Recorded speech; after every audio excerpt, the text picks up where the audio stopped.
resolved with support of 282 members, being at least 2/3 of all the members of the National Assembly, that pursuant to the provisions of Article 145(2), as read with Article 151(b) and 2 of the Constitution and the Standing Order 65(2) of the National Assembly Standing Orders, His Excellency Rigathi Gachagua, EGH, Deputy President of the Republic of Kenya, be removed from office by impeachment on the grounds specified in the special motion. Whereas by letter referenced REF, NA/DLP/TBO, MTS/2024 025, dated 8th of October 2024, and received in the office of the Speaker of the Senate on 9th of October 2024. The Speaker of the National Assembly informed the Speaker of the Senate of the approval of the special motion by National Assembly and further forwarded to the Speaker of the Senate documents in evidence of the proceedings of the National Assembly. Further, whereas pursuant to Article 145, as read with Article 151(b) and 2 of the Constitution and the Standing Order 78 and 79 of the Senate Standing Orders, the Senate had the National Assembly on the grounds for the proposed removal from office by impeachment of His Excellency Rigathi Gachagua, EGH, Deputy President of the Republic of Kenya, and further whereas pursuant to Article 145, as read with Article 151(b) and 2 of the Constitution and the Standing Order 78 and 79 of the Senate Standing Orders, the Senate also had His Excellency Rigathi Gachagua, EGH, Deputy President of the Republic of Kenya, on the grounds of his proposed removal from office by impeachment of the Deputy President of the Republic of Kenya. Now, therefore, pursuant to Article 145, as read with Article 151(b) and 2 of the Constitution and the Standing Order 78 and 79 of the Senate Standing Orders, the Senate resolves to remove from office by impeachment His Excellency Rigathi Gachagua, EGH, the Deputy President of the Republic of Kenya, on the following grounds. 1. Gross violation of Articles 10(2)(a) and (b) and (c), Article 27(4), 73(1)(a) and 2(b), 75(1)(c), and 129(2) of the Constitution, and Article 147(1), as read together with Article 131(2)(c) and (d) of the Constitution. Ground 2, gross violation of Articles 147(1) and 152(1) of the Constitution by undermining the President and the Cabinet and the effective discharge of the national government's executive mandate. Ground 3, gross violation of Articles 6(2), 10(2)(a), 174, 186, 189(1), and the fourth schedule to the Constitution by undermining devolution. 4, gross violation of Article 161 of the Constitution of the Constitution on the institutional and decisional independence of judges. Charge 5, gross violation of Articles 3(1) and 148(5) of the Constitution on the fidelity to the oath of the office and allegiance. Charge 6, serious reasons to believe that His Excellency the Deputy President has committed crimes under Section 13(1)(a). Give the Majority Leader the microphone. So let me take that again. Charge 6, serious reasons to believe that His Excellency the Deputy President has committed crimes under Section 13(1)(a) and 62 of the National Cohesion and Integrity Act. Charge 7, serious reasons to believe that His Excellency the Deputy President has committed gross economic crimes under Section 45(1), 46, 47(3), and 48(1) of the Anti-Corruption and Economic Crimes Act, and Section 2, 3, 4, and 7 of the Proceeds of Crime and Anti-Money Laundering Act.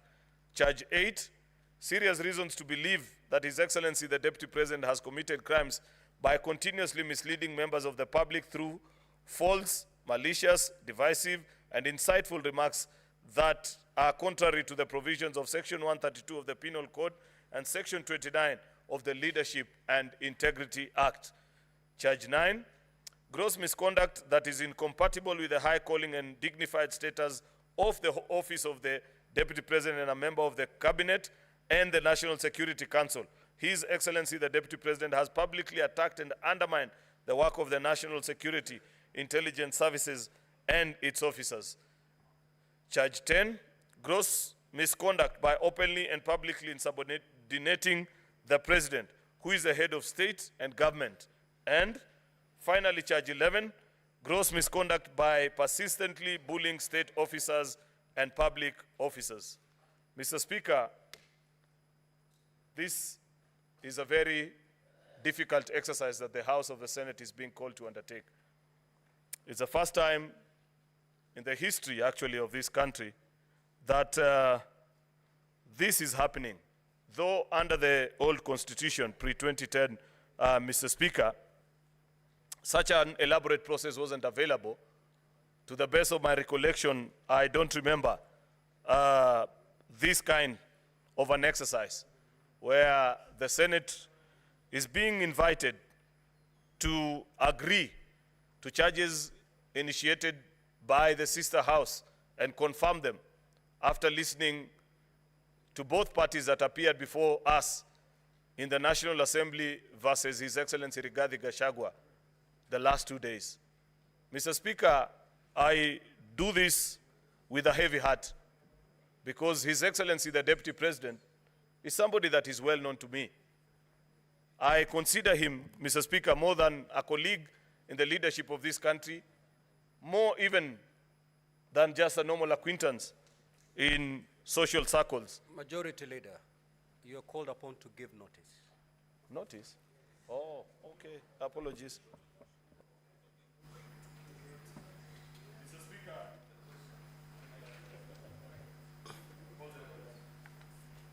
Next order. Order number 5, special motion, proposed removal from office by impeachment of His Excellency Rigathi Gachagua, EGH, the Deputy President of the Republic of Kenya. Senate Majority Leader.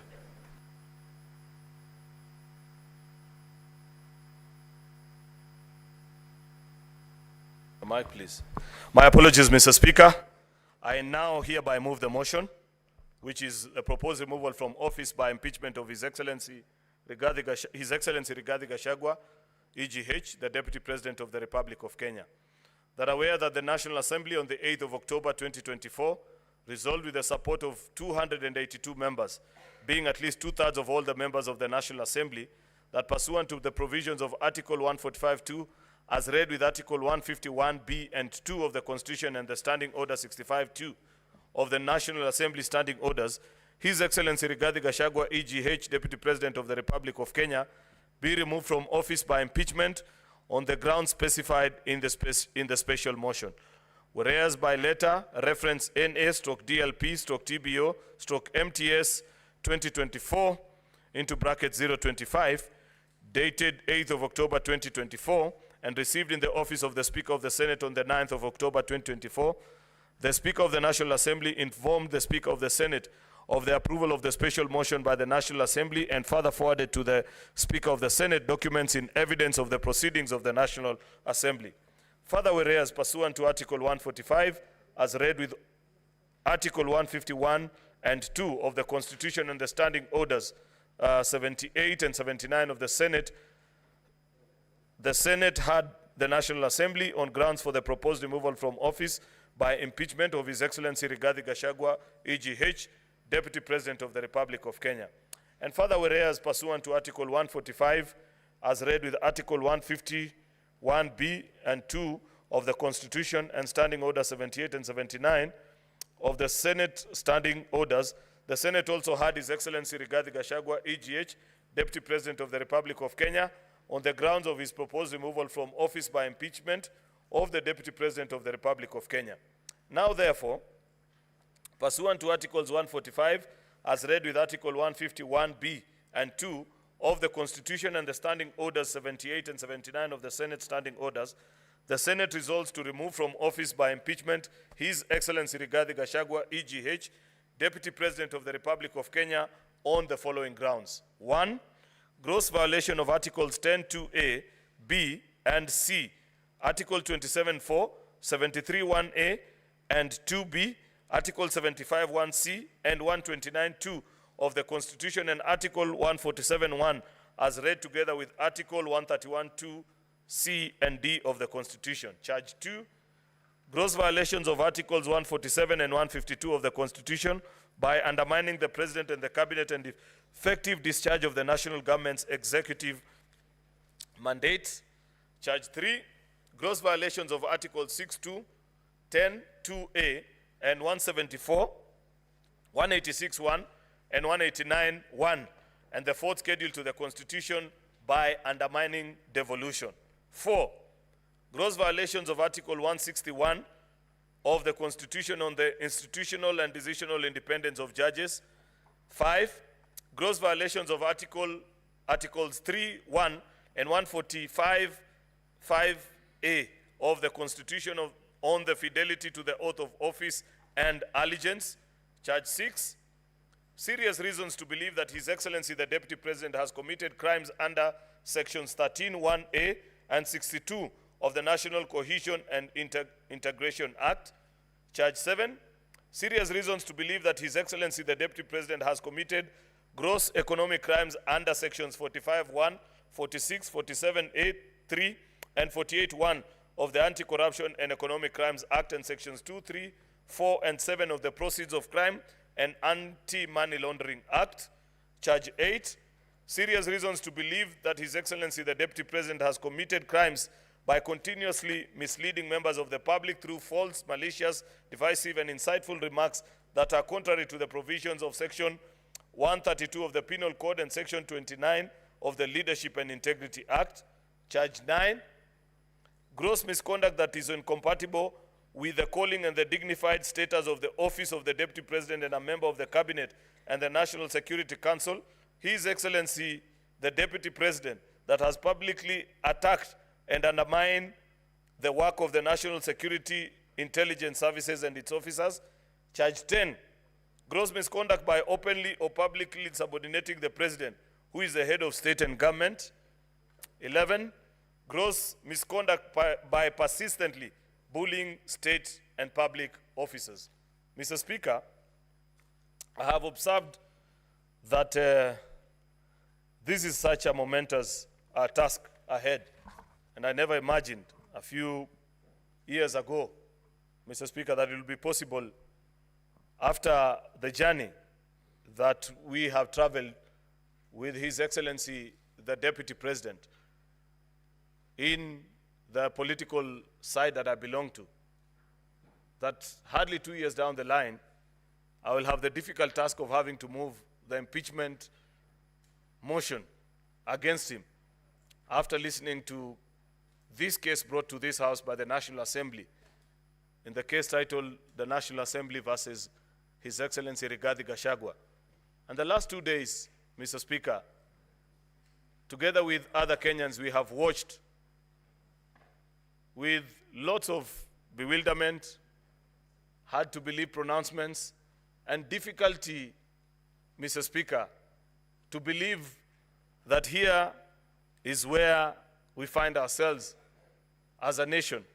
Despite the many challenges that we have gone through over the years, it was our hope, Mr. Speaker, that public officials would have picked up a lesson or two, especially those that are slightly older than yours truly, and many that are younger than me in this House, Mr. Speaker, and that in their conduct, they will reflect better the skills, demeanor, pronouncements of a leadership, Mr. Speaker, that this country continues to yearn for. Unfortunately, Mr. Speaker, listening to the case that has been brought to us by the National Assembly, I have reason to believe, beyond any doubt in my mind, Mr. Speaker, that they have justified the case that they have brought before us and have been able to ably demonstrate to us and to the country, Mr. Speaker, that there is no other cure by design of our Constitution to the challenges, either political or legal or otherwise, that are being faced, Mr. Speaker, by the workings and the working relationship between the President and his deputy, other than by way of impeachment. And the National Assembly has moved this House, Mr. Speaker, on 11 charges, blow by blow, with citations and examples in broad daylight, Mr. Speaker, showing and mapping, Mr. Speaker, that each charge how it has been committed, Mr. Speaker, and how it violates either the Constitution or various laws of the Republic of Kenya. And therefore, Mr. Speaker, we are left with very minimal options. I have observed before this House, Mr. Speaker, that the Deputy President is personally known to me. I consider him a friend. I have had the opportunity to interact with him, learn a lot from him, Mr. Speaker, listen to his wise counsel sometimes. But this evening, Mr. Speaker, duty calls. And when duty calls, Mr. Speaker, there is very little that we can do. I am afraid, Mr. Speaker, that as legislators, as servants of the people, we have to listen to what the people are telling us. Mr. Speaker, we must appreciate that in 2010, when Kenyans went to the polls and brought about change via the new constitution, it was a call for us to have a better republic than had been observed previously since 1963. And there are various high ideals, high demands that have been placed in all of us that are in leadership.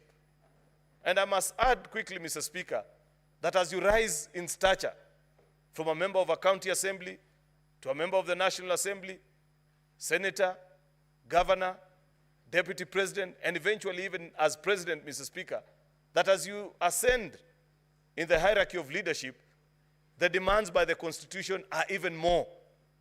Number one, because you occupy greater public space, you represent more people. When you speak, Mr. Speaker, you say things that can affect either positively or otherwise the lives of millions of citizens. And therefore, Mr. Speaker, listening to the case that has been laid before us since yesterday by the lawyers of the National Assembly, reading through the bunch of documents that have been presented to us, attached with evidence, Mr. Speaker, I can confirm both to this House and to the country that unfortunately this country must make the difficult decision of having to say goodbye to His Excellency, the Deputy President Rigathi Gachagua, because, Mr. Speaker, the reasons that have been listed have consequences by law of what you do when this happens. The National Assembly has demonstrated before us, Mr. Speaker, that on charge 1, that there are various articles of the Constitution, either through his utterances or his actions, Mr. Speaker, that have led other Kenyans to seriously believe and feel lesser Kenyans, Mr. Speaker, something that we thought we had slayed. We thought that we had worked so hard to build a cohesive society where it didn't matter after a political contest, Mr. Speaker, of who eventually wins, that you'd feel comfortable, you'd feel safe, you'd want to do business in any of our 47 counties, Mr. Speaker, and feel at home. Unfortunately, Mr. Speaker, listening to the utterances, reading through the response, Mr. Speaker, and the pleadings by his lawyers, and the pleadings and the admission, Mr. Speaker, by his own affidavit, Mr. Speaker, that either my good friend, the Deputy President, doesn't appreciate the higher calling that the office he occupies demands of him, or he has completely refused, Mr. Speaker, to accept the dictates of our Constitution. And when you get to that law, that place, Mr. Speaker, where there is conflict between man and our Constitution, then man must give way for our Constitution to thrive.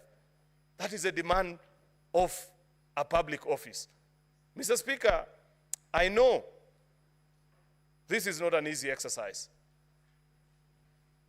I have agonized and sat there wondering whether there could be other ways we could resolve this issue. And I know for a fact that there have been attempts, Mr. Speaker, not just this time, but previously. I know for a fact, Mr. Speaker, that there have been occasions where either religious leaders, friends, people from business circles, Mr. Speaker, have attempted actually to mediate through some of these conflicts. But unfortunately, Mr. Speaker, instead of getting better things have gotten worse. What is the essence of this session that we are having? Mr. Speaker, after listening through an impeachment process, the Senate sits as a jury to make a decision whether to find guilty or acquit. But like has been observed many times, and I have reminded this House on all the occasions when I have moved impeachment motions the last few years, Mr. Speaker, is an impeachment is political and legal conjoined together. It's about political accountability. It's about legal consequences of our actions as well, Mr. Speaker. There are political challenges, Mr. Speaker, that must be addressed. There are legal issues that have been raised as well, Mr. Speaker, which I want to believe when my colleague senators get the chance to address this House and convince each other. Perhaps people are watching and wondering, what is it that senators are doing at this hour? I believe that all the 67 of us that are here have had occasion to peruse through the evidence, listen, and this is a chance to share your thoughts about what you think and what is the proposed solution. I'm not sure, Mr. Speaker, whether my colleague senators will find the Deputy President guilty on all the 11 charges, or 1 or 2, legally speaker, or none. Mr. Speaker, I'm being quickly reminded by my colleague here that is possible. And that is fine, because it is based on what you had, what your mind is convinced about these particular charges that have been drawn, and what you think is best for this country, Mr. Speaker. I don't intend to be long, because I know, Mr. Speaker, we have agreed that we will do this not for a very long time. And I know there's so many of my colleagues that want to speak on this particular issue. But there are about 2 or 3 charges that I want to just focus my thoughts on, Mr. Speaker, and perhaps leave the rest to hear, to be convinced this way or the other by what my colleagues will pick. There is, Mr. Speaker, charge number 8, serious reasons to believe that His Excellency the Deputy President has committed crimes by continuously misleading members of the public through false, malicious, divisive, and insightful remarks that are contrary to the provisions of Section 132 of the Penal Code and Section 29 of the Leadership and Integrity Act. We have institutions that are charged with the responsibility of making sure that we are a cohesive society, Mr. Speaker. By statute, actually, after the 2010 Constitution, we set up the National Cohesion and Integration Commission. And it was our sincere hope, Mr. Speaker, that that commission perhaps will help us, especially we that are leaders, learn better from our utterances and do things, say things that leave the rest of Kenyans feeling that they are proud patriots, that the things that we do make them feel at home in this republic. It's unfortunate, Mr. Speaker, that despite this commission, for example, being funded by taxpayers, I have not seen them live up to their expectation, and perhaps part of the challenges that will emerge even after this impeachment process, Mr. Speaker, is to audit how some of these institutions continue to draw from the exchequer, yet not live up to their mandate. In fact, Mr. Speaker, I saw them issue the other day, I think, a statement saying, oh, if you carry out this impeachment process, it will divide the country. I want to tell that Reverend Kobe, I think his name is chairman, you better resign. I have never seen a public officer that is as disgraced as that gentleman. Why do I say so, Mr. Speaker? I remember in our days, last time, Mr. Speaker, this is the same institution that was so vigilant that would ban us even from coining phrases like hatupangwingwi and say that those phrases are divisive to the country. But I've seen for the last 2 years, Mr. Speaker, these narratives and clips that we are being shown, being whipped and hurting Kenyans on a daily basis, and have kept quiet about it. But finally, when the National Assembly has moved to say that we must put a stop to this, they finally show up on stage and say, oh, this will divide Kenyans. Mr. Speaker, surely, don't Kenyans deserve better from their public institutions, Mr. Speaker? I hope, Mr. Speaker, that at the end, by the end of this particular exercise, all the commissioners of that particular institution, Mr. Speaker, will find it fit to resign so that we can have Kenyans who understand how we can build a more cohesive society than those that are gatekeepers of those that push divisive narratives, Mr. Speaker. Mr. Speaker, we have been invited as well and have been challenged that on charge 10, that there is gross misconduct by openly or publicly insubordinating the president, who is the head of state and government. And I listened to one of the lawyers urge us and say, where is the complaint from the president? Surely, does the president need to complain to you, Senator Onyonka, to notice that there is a dysfunction in that particular office? That if there is a lack of symphony in action, in word, in deed, Madam Speaker, between the president and the deputy, and there is a continuous spat, such as what has been witnessed the other day, then constitutional consequences might follow, so that you clean up and have an institution that works for the greater interest of all the people of the Republic, Mr. Speaker. Finally, Mr. Speaker, I know not everybody agrees with those of us that hold the view that the Senate has been sufficiently convinced by these charges, either one of them, all of them, or none that I say. But what I find difficult, Mr. Speaker, is to accept the proposal by those that want to reduce this House and claim that Parliament is a gathering of just a few people. And I have watched many people say that, pundits on the television, including none other than the Deputy President himself, who on many occasions, including last weekend in Embu, has said that his only faith is in the courts of the Republic of Kenya and nothing about this particular House. Mr. Speaker, perhaps it will be important for somebody to remind him, what is the history of Parliament?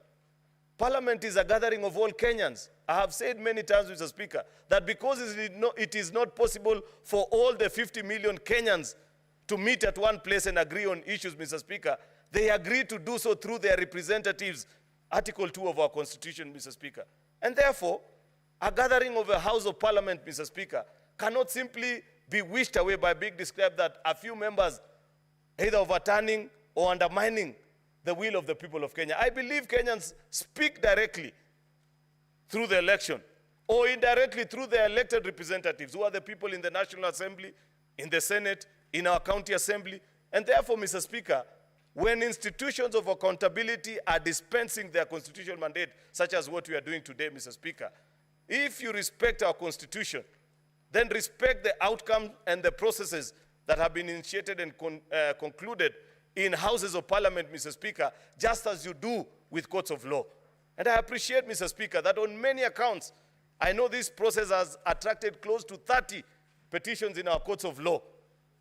And I agree with the learned judges that have, Mr. Speaker, made a determination that you allow Parliament to conclude on its processes such that anybody who's not satisfied with the outcome, Mr. Speaker, can exercise their right to appeal.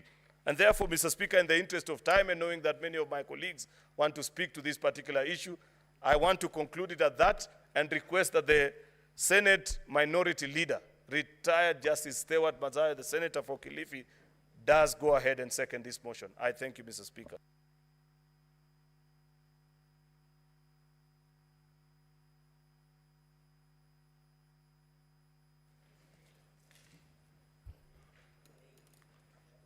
Asante Bwana Spika. Bwana Spika, kwanza nataka kuunga mkono hii hoja ambayo inahusikana na ile kesi ambayo iko hapa ya kuweza kumngatua kwenye mamlaka naibu wa rais. Bwana Spika, katika kanuni zetu za kudumu kipengele cha 145 kinasimulia ama kinaongea juu ya vile rais ama naibu wa rais anaweza kuondolewa katika mamlaka. Bwana Spika, kitu cha kwanza ni kwamba katika mashtaka haya yote yaliyoko mbele yetu, ukosefu wa nidhamu au heshima kwa Wakenya. Bwana Spika, ni jambo la kusikitisha kuona ya kwamba mtu kama naibu wa rais anaweza kusema Kenya ni kampuni, na kwamba Kenya pia vile vile iko na zile wanaita nafikiri zabuni amani shares, na kwamba ikiwa wewe hukuweza kufanya kitendo kama hicho alichokuwa wakitaka wao cha kupiga kura, basi wewe utangojea sana ili uweze kupata maendeleo.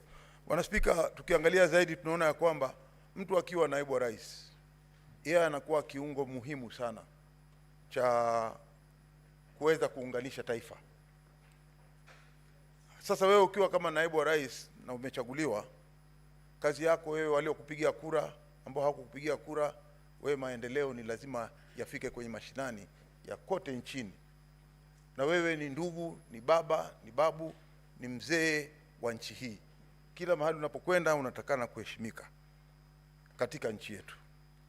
Lakini jambo la kusikitisha ni kwamba, na sio mara moja, sio mara mbili, pengine ambapo pengine ulimi uliteleza, lakini ilikuwa ni kila siku mahali popote anapokwenda katika hii miaka miwili ambayo tumekuwa nayo katika uongozi wa Kenya Kwanza. Yeye akiwa kama naibu wa rais amekuwa anahubiri.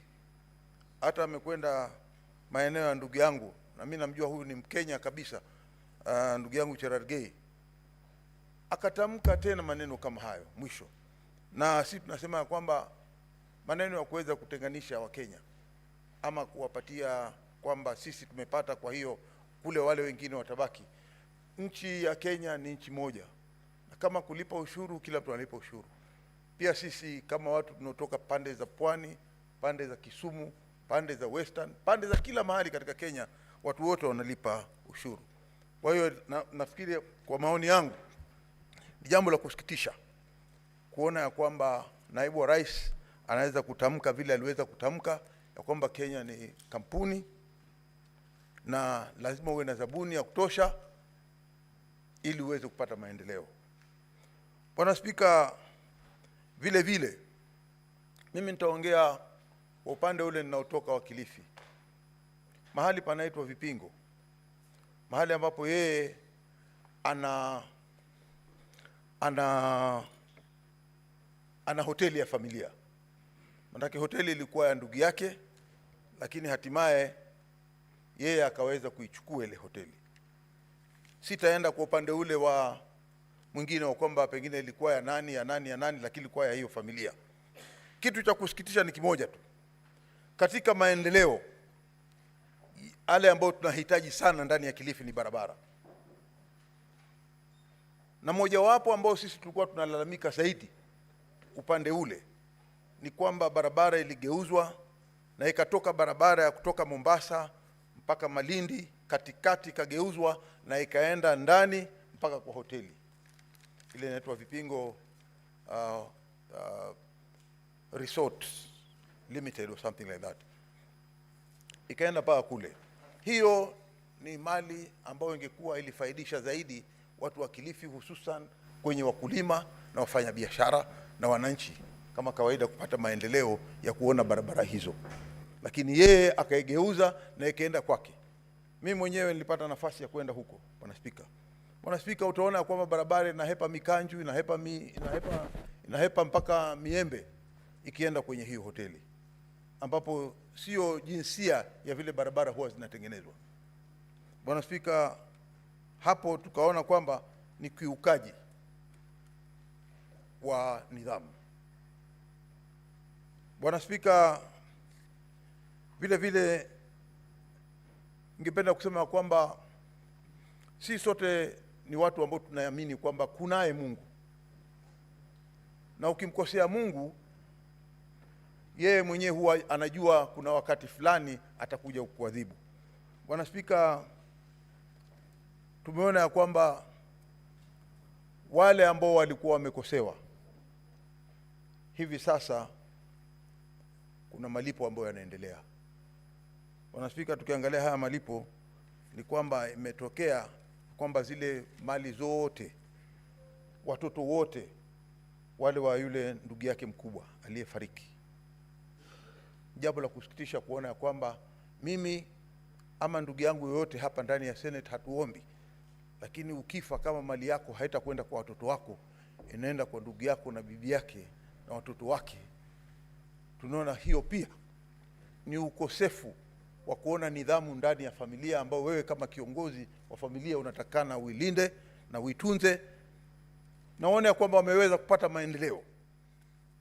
Bwana Spika, ya mwisho ambao nataka kusema kwa hivi sasa ni kwamba wajane wanapolia Mwenyezi Mungu hujibu, na nafikiria wakati wa kujibu sasa umefika. Kwa hiyo siweze kulaumu mtu yote. Hapa ndani ya hili bunge tumeangalia, hakuna kwa upendeleo upande huu ama upande huu. Tunasema ya kwamba haki itendeke.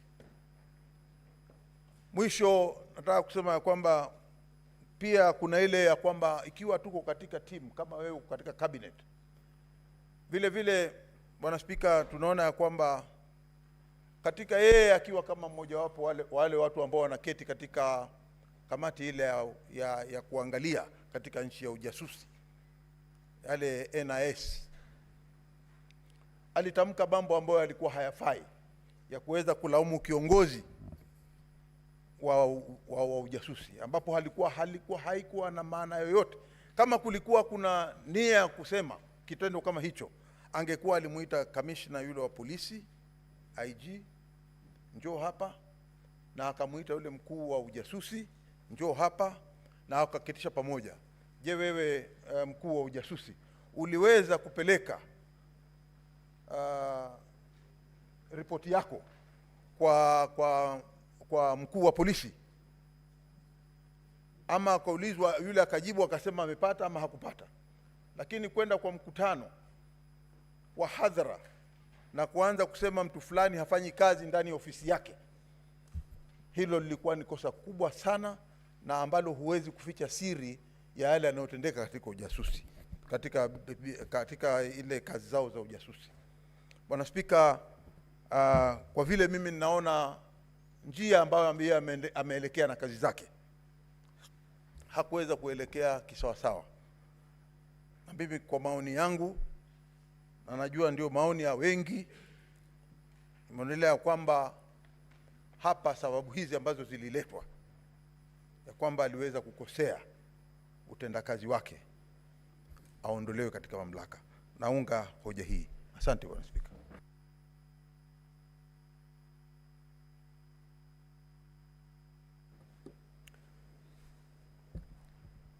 Honorable Senators, I now propose the question. They're aware that the National Assembly on the 8th of October 2024 resolved with the support of 282 members, being at least 2/3 of all members of the National Assembly, that pursuant to the provisions of Article 145(2), as read with Article 151(b) and 2 of the Constitution, and Standing Order 65(2) of the National Assembly Standing Orders, His Excellency Rigathi Gachagua, EGH, Deputy President of the Republic of Kenya, be removed from office by impeachment on the grounds specified in the special motion. Whereas by a letter reference NA/DLP/TBO/MTS/2024 into brackets 25, dated the 8th of October 2024, and received in the office of the Speaker of the Senate on the 9th of October 2024, and the Speaker of the National Assembly informed the Speaker of the Senate of the approval of the special motion by the National Assembly, and further forwarded to the Speaker of the Senate documents in evidence of the proceedings of the National Assembly.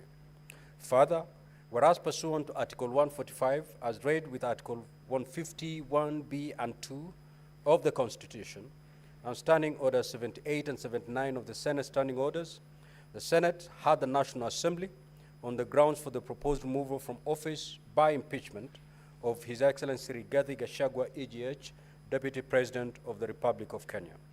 And further, whereas pursuant to Article 145, as read with Article 151(b) and 2 of the Constitution, and Standing Orders 78 and 79 of the Senate Standing Orders, the Senate also had His Excellency Rigathi Gachagua, EGH, Deputy President of the Republic of Kenya, on the grounds of his proposed removal from office by impeachment on the Deputy President of the Republic of Kenya.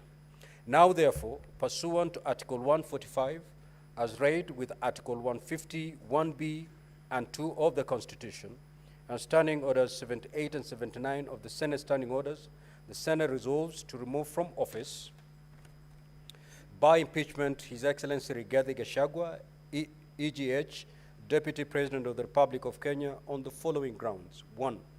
Gross violation of Articles 10, 2A, B, and C, 27.4, 731A, and 2B, 751C, and 129.2 of the Constitution, and Article 147.1 as read together with Article 131, 2C, and D of the Constitution. 2. Gross violation of Articles 147.1 and 152.1 of the Constitution by undermining the President and the Cabinet and the effective discharge of the national government's executive mandates. 3. Gross violation of Articles 6.2, 10, 2A, 174, 186.1, 189.1, and the fourth schedule to the Constitution by undermining devolution. Gross violation of Article 60, 161 of the Constitution of the institutional and decisional independence of judges. 5. Gross violation of Articles 3.1 and 148.5A of the Constitution on the fidelity to the oath of office and allegiance. Number 6. Serious reasons to believe that His Excellency the Deputy President has committed crimes under Sections 13.1A and 62 of the National Cohesion and Integration Act. Number 7. Serious reason to believe that His Excellency the Deputy President has committed gross economic crimes under Section 45.1, 46, 47A, 3, and 48.1 of the Anti-Corruption and Economic Crimes Act, and Sections 2, 3, 4, and 7 of the Proceeds of Crime and Anti-Money Laundering Act. Number 8, serious reason to believe that His Excellency the Deputy President has committed crimes by continuously misleading members of the public through false, malicious, divisive, and insightful remarks that are contrary to the provisions of Section 132 of the Penal Code and Section 29 of the Leadership and Integrity Act. Number 9, gross misconduct that is incompatible with the high calling and dignified status of the office of the Deputy President and a member of the Cabinet and the National Security Council. His Excellency the Deputy President has publicly attacked and undermined the work of the National Security Intelligence Service and its officers Number 10, gross misconduct by openly or publicly insubordinating the President, who is the head of state and government. And number 11, gross misconduct by persistently bullying state and public officers. Now, honorable senators, the floor is open to debate. The Honorable Senator Fernandi, Senator Samson Cheranke. As we have already agreed, you have a maximum of 5 minutes. You need not take the maximum 5 minutes. Thank you, Mr. Speaker. I want to say from the onset, this is very momentous. This is the true test of Constitution 2010, because in history we are used to impeaching governors, not the Deputy President, Mr. Speaker, sir. On this process that has ongoing, Mr. Speaker, although, as I begin, I want to wish my brother and friend, Rigathi Gachagua, a quick recovery after that unfortunate incident. Mr. Speaker, the process largely has gone on well until the adherence of Article 50, Mr. Speaker, where we have not succeeded in giving fair hearing to the to Deputy President, Mr. Speaker. The reading of Article 145, and I want to bring to the attention, 4, does not specify the timeline on which the Deputy President removal can be listened. It is only by the special committee that it provides for 10 days. So, Mr. Speaker, that was very unfortunate, Mr. Speaker, in the principle that justice should not only be done, but to be seen to be done, Mr. Speaker. Many Kenyans are asking questions, Mr. Speaker, what really happened? Number 3, Mr. Speaker, in observation, we didn't even allow state officers, a full-time governor, Mr. Speaker, to participate. This matter was decided in Constitutional Petition 204 of 2019, where state officers were barred by Justice Eric Ogola, Mr. Speaker. When you look at the issues, Mr. Speaker, because of limitation of time, on various grounds, like for example, on the grounds for renovation of the office of the Deputy President, the funds were appropriated by the National Assembly. Yet the same National Assembly is accusing the Deputy President, who is not even an accountant. The accountant is a different person, Mr. Speaker. Or even on the KEMSA issue on the bully, in the grounds that they have been set, Mr. Speaker, they are saying that the Deputy President bullied KEMSA, Mr. Speaker, but there is no proof that that tender was awarded to the specified companies that were provided, Mr. Speaker. On even the aspect of devolution, the chairperson of intergovernmental IBEC is the Deputy President of the Republic of Kenya, Mr. Speaker. It is unfortunate that we are coming to circumvent the same law and accuse the Deputy President of undermining devolution, Mr. Speaker. Even on Kambini Vipingo road, Mr. Speaker, no one adduced the evidence that this road is either public or private, Mr. Speaker. Mr. Speaker, on the aspect, even on unexplained wealth, Mr. Speaker, you saw the mover did not give us a wealth declaration form from ESCC to show us unexplained wealth of Deputy President, 5.2 billion, Mr. Speaker. So, Mr. Speaker, the grounds that have been adduced before the House stands on the quicksand, Mr. Speaker. And if you realize, on the 11 grounds, the mover was on a fishing expedition, Mr. Speaker. And therefore, I don't know, because they say, Mr. Speaker, even when you read, I know impeachment proceedings either political, because it is impeachable, because they are neither high crimes, criminal, but based on the test of probabilities, Mr. Speaker. Mr. Speaker, and therefore, even when you look at many other aspects, Mr. Speaker, I want to challenge members, even as we go and vote, Mr. Speaker.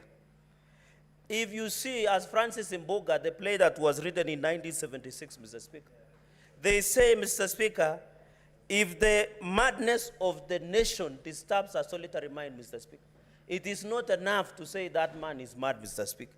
Where we are at crossroads as a country, Mr. Speaker, whatever the outcome today, this country must move on, Mr. Speaker. We must proceed, Mr. Speaker. I know after today, the decision that we'll make today is not about the Deputy President.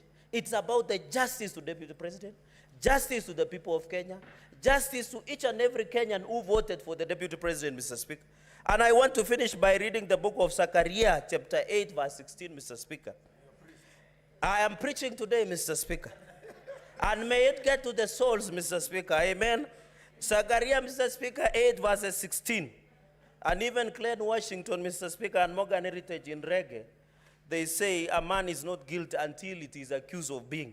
Mr. Speaker, in Zechariah 8, verse 16, these are things that you are to do. Speak truth to each other and render true and sound judgment in courts.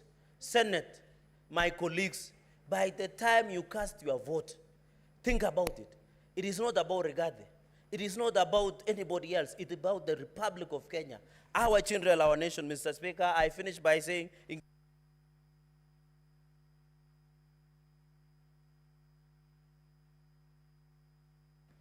Senator Enoch.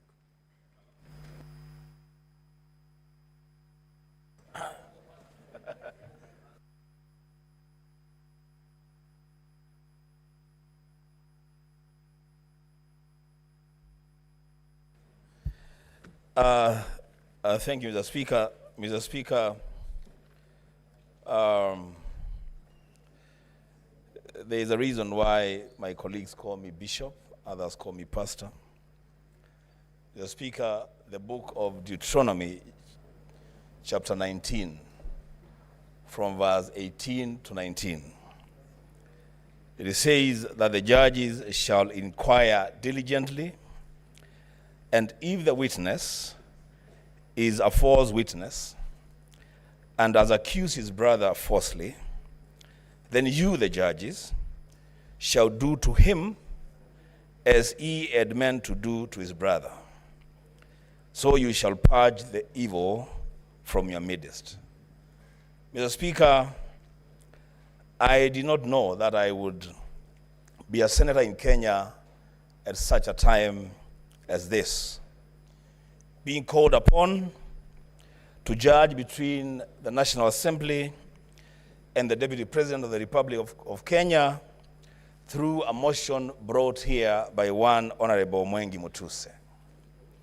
But Mr. Speaker, here we are, and where duty calls, I will answer the call with courage and guided by a deep desire for that which is good for our nation. Mr. Speaker, I would have expected that the crumbling relationships within the Kenya Kwanza administration would perhaps have been handled within their PG or their NEC and resolved there. But because they have chosen this path, Mr. Speaker, they have made their bed, they must lie on it. Mr. Speaker, the mover of the impeachment motion must have a very dim view of the Senate of the Republic of Kenya. He comes to us with innuendos, falsehoods, sensational statements, and dropping of numbers without a shred of evidence. So, Speaker, he begins his own illustration by saying sometimes in 2023. He goes on, the Speaker, to speak about at another forum in September 2024. Mr. Speaker, we are debating an impeachment motion of the Deputy President of the Republic of Kenya. The least that these judges would have expected, the least that this country would have expected, is due diligence on the mover of the motion. Getting every event and every date right. In fact, going down to the minute, to the second. This is a serious issue, Mr. Speaker. But Mr. Speaker, because of time, I will say two things. One, let it be known to this House and to this country that those of us who subscribe to the ideals of the Azimio One Kenya Alliance are totally and grossly opposed to the idea of a government of shareholding. We don't subscribe to that idea. We believe in an all-inclusive government where every person and every region have their space in this country. But Mr. Speaker, when that matter was presented to us as an accusation, as a ground for impeachment of the Deputy President, during cross-examination and going through the evidence table before the Senate, it is clear to this House, it is clear to this country, that the idea of a government of shareholders is a foundational policy of the Kenya Kwanza administration. The signature for that policy is appended by none other than the party leader of that coalition, the President of the Republic of Kenya, the Speaker of the National Assembly, the Chief Cabinet Secretary, and Mr. Speaker, I would dare say, don't drag the Speaker of the Senate to this because he's not part of this. Mr. Speaker, you cannot punish the Deputy President, the principal assistant to the President, for undertaking the role of being the assistant to the President. He is just expounding on a policy that his boss has signed and made public. Mr. Speaker, oh my goodness. Mr. Speaker, lastly, if you allow me,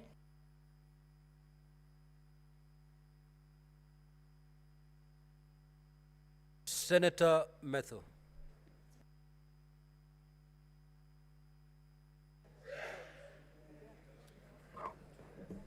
Thank you very much, Honorable Speaker. From the onset, allow me to say that I rise to oppose the motion of the removal by way of impeachment of the Deputy President of the Republic of Kenya. And Honorable Speaker, for the last 2 days, today and yesterday, we have been treated to a charade of allegations, accusations, which, in my opinion, have not been substantiated either by the mover of the motion, the Honorable Mwengi Mutuse, or the advocates who he came with, or the advocates that are on record for the National Assembly. And Honorable Speaker, I am actually quite surprised that one of the advocates who appeared to represent the National Assembly tells us that the Honorable Mwengi Mutuse, his was only to allege. This is not a trial. He didn't have to substantiate. He only needed to allege, and out of the allegation, then it should be carried, and we need to remove Honorable Deputy President from office. Honorable Speaker, looking at the evidence that the Honorable Mwengi Mutuse put in his motion, and the cross-examination that was here, the evidence that he brought to the House, he had 22 companies that he had listed. And when questions were running to him, what problem do you have with the company number one? I don't have a problem with it. Maybe you will have a problem in future. But the Deputy President must be removed from office. What do you have what problem do you have with company number two? I don't have a problem with it, but it might have a problem in future, and the Deputy President must be removed from office. And he kept telling us, I don't have a problem with the next one, the next one, the next one, the next one, but the Deputy President has to be removed from office. Honorable Speaker, I posed a question to the Honorable Mwengi Mutuse. He alleged that the Deputy President has a dairy farm in Nyandarua County. The fairest thing, or the least that anybody would do to such an accusation, you need to tell us where in Nyandarua is this land, at least remotely tell us what is the title number, so that even if, as the area senator, if I want to verify that indeed the Deputy President has a dairy farm in Nyandarua, there is something that I can look at. Honorable Speaker, he said, I don't know, but the Deputy President has to be removed because it is time to remove the Deputy President. On the question about Meru, where is the title number? I don't have it, but the Deputy President has to be removed from office. His wealth is 5.2 billion. Have you done a valuation? I don't have a valuation. I don't have a valuation. I don't mind. The Deputy President has to be removed from office. There is no evidence that I have in record. I don't mind. The other funnier question that we had, Honorable Speaker, is that the Deputy President has an allegation of insubordination. And the insubordination can only be sanctioned by the immediate supervisor of the Deputy President. The immediate supervisor of the Deputy President is the President. Is there any affidavit that the President has complained that there has been insubordination by his own deputy? Nothing. But the only thing that I would want to hold on to, on this particular allegation of the Deputy President having been alleged to have insubordinated his immediate supervisor. Since this motion of impeachment started, we have not had any comment from the President, either saying what has been alleged by Honorable Mwengi Mutuse is true or not true. So I want to believe that beyond the owner of the motion of the Honorable Mwengi Mutuse, the President is the bigger owner, because he has not denied that this is there has been an insubordination. And my comment would be this: this divorce that the President is looking for, you shall get it, but it will be painful, it will be hurtful, it will be catastrophic, it will have casualties. At the final vote that will be casted today, we might be the first casualties. But the casualties of today are not necessarily the casualties of tomorrow. And out of the vote that shall be taken, I'm speaking to our partners in the coalition and the other people who are here from ODM and the other parties. This vote that you shall take today, it is not in vain that the senator for Nyandarua, it is not in vain that the senator for Kiambu, it is not in vain that the senator for Muranga, it is not in vain that the senator for Laikipia, it is not in vain that the senator for Kirinyaga, with strict instructions from the people who elected this government, have told them to come and oppose the motion that is on this floor of the House. Honorable Speaker, I'm being disrupted. The point that I wanted to make is, it is not in vain that we have been instructed not to sanction this divorce. But if it comes, we shall take it in our strides. I want to tell the people who are here, the vote that you shall cast here, we shall not put it in our minds. We shall put it in our hearts. The people of the region that I have mentioned are at their lowest. We are calling on the senators who are here. It is time to stand with us. Finally, this motion had to be processed in a haste. We had to try a man in hospital because the only crime that Rigathi Gachagua has committed is a political crime. So he had to be removed out of the way, whatever it will take, whether he's in hospital, whatever it will take, he has to get out of the way. That can only happen if it has the direct sanctioning of the President of the Republic of Kenya, His Excellency William Samoei Ruto. Senator Tom Ojenda.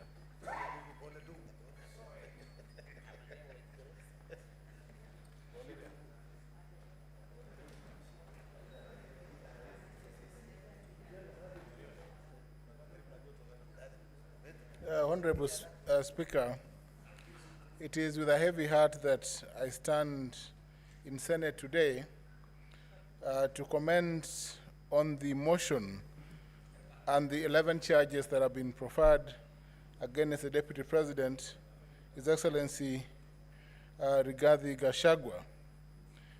During today's session, when the advocate for the Deputy President made a presentation, I posed a question to the advocate. And the question, Mr. Speaker, sir, related to the share question which informs count one. Count one is on gross violation of Article 10.2, Article 73, Article 75, 129, 147, and 131 of the Constitution. Mr. Speaker, sir, it is inconceivable that certain regions of this country, in view of the Deputy President, cannot and do not form part of the so-called, Mr. Speaker, sir, the shareholders in this country. To me, Mr. Speaker, sir, the shareholding question and paradigm that the Deputy President has so eloquently, for the longest time possible, stuck to since the election, is the lowest, Mr. Speaker, sir, that he has gone. It is the lowest, Mr. Speaker, sir, because this morning, the advocate was unable to respond to the shareholding percentage for Kisumu County, Siaya County, Migori and Homa Bay counties, Mombasa County, and many other counties, including West Pokot, Trans Nzoia, Mandera, Marsabit, and Vihiga counties. Mr. Speaker, sir, the shareholding question violates expressly Article 10.2b of the Constitution. Senator Tabitha Karanja.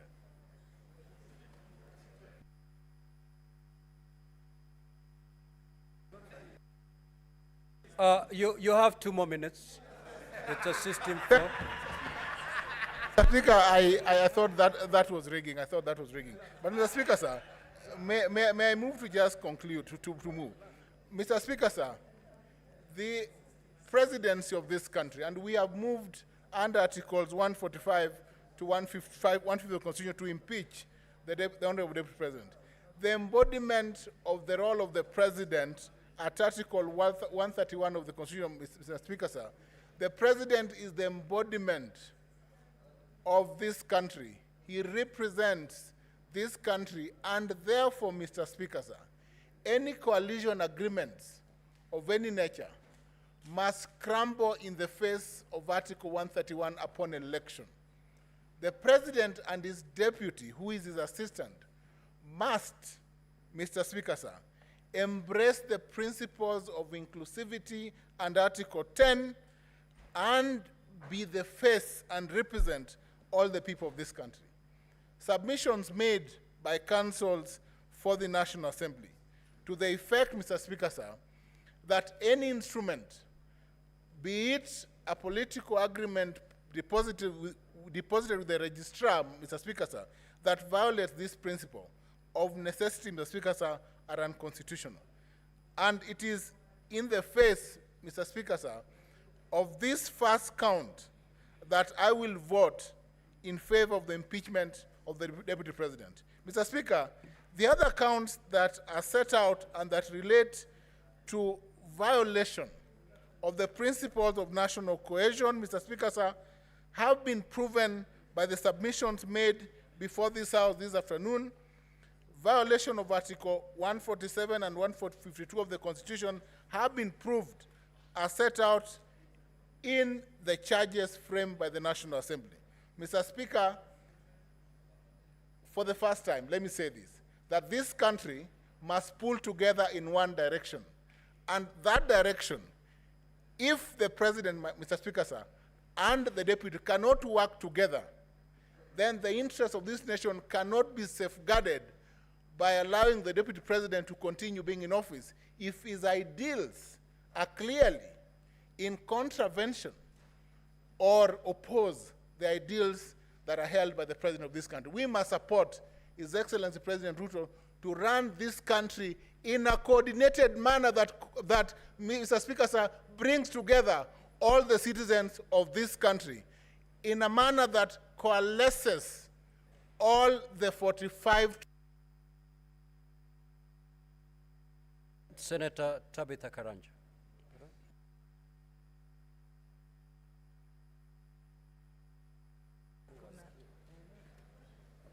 Thank you, Mr. Speaker, sir, for also giving me this opportunity. And I want to take this opportunity and convey my pole to the Deputy President, and we wish him a quick recovery. The impeachment process is always very tedious and very tiring. Going through what His Excellency, the Deputy President, has gone through is not anything that you'd wish your relative or yourself to go through. So we tell him pole, and we wish him a quick recovery. Would have wished if he was here, at least when the senators are talking, he can represent himself. But unfortunately, the procedure must go on because we are time-bound. This leadership, we must make decisions for the people of Kenya. As myself, Tabitha Karanja, the Senator of Nakuru County, I pray to God to give me wisdom to make the right decision for my people. I represent a county that is a home for 42 tribes. Nakuru represents Kenya. Meaning, I must make the right decision to ensure that there is peace in our county. But I want my Nakuru people to trust me, Nakuru people, the people I represent, that I will make the right decision for them. When you look at the economic front, we all know the people who lead the economy of this country. Let's say the manufacturing, the hotels, insurances, the finance institutions. Unfortunately, I also come from that world. I came from the business world. The people driving this economy, all what they want is to ensure that there's stability in this country. So that there's stability that can guarantee conducive environment for them to do business. The deputy position, the deputy president's position, or even the deputy governor's position is a position that we need to think about. If you look, it has a history that every deputy president is unlikely that they survive. But we need to have the firing and hiring to be given to the same person that hires. Rather than having those people bringing, after firing, they want to fire, they bring them to the floor of the Senate. I wish we can go back to the Moi regime, where they used to be sacked and nothing changes. They hire as another one tomorrow, the following morning. Fortunately, the political formation in this country have representation from different communities. I know we are all asking where we are, but when the boss says he doesn't want the person that is hired, a manager, it is very, very hard to say that you can save that person, because even if you save him, where is he going to work? He may even find the offices are locked. So I think he make the right decision to ensure that this country moves, because all what we are looking for is stability of this country. And I know when I'm in this floor, if we're unlikely that we don't save the deputy president of the Republic of Kenya, the one we have, that deputy president came from one community. I just pray that that position will be returned to the same community. Thank you, Mr. Speaker, sir. Asante. Senator Okoit Omtata.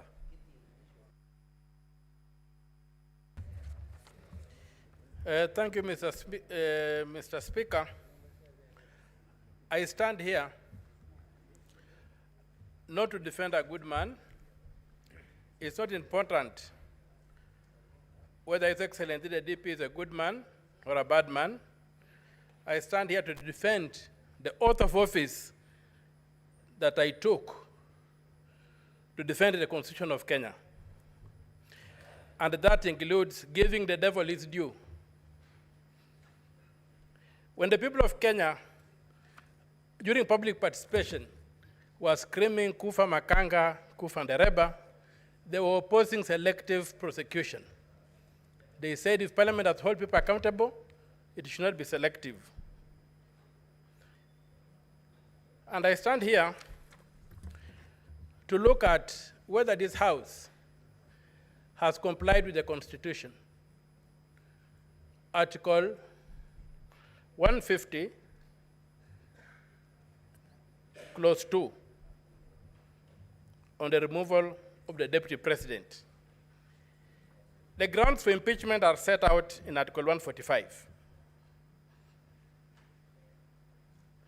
And pursuant to Article 145, it is purely a political process, but bound by law, especially Article 25, Clause C, which requires that somebody is given a fair hearing.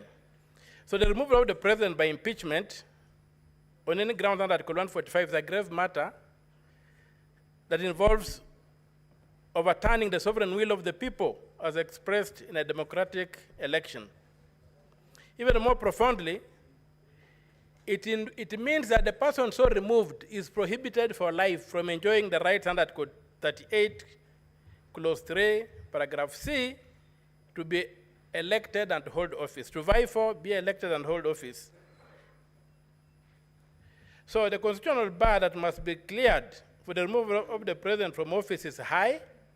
The Constitution requires that the removal must be well-founded in law, and that's why it prescribes the thresholds.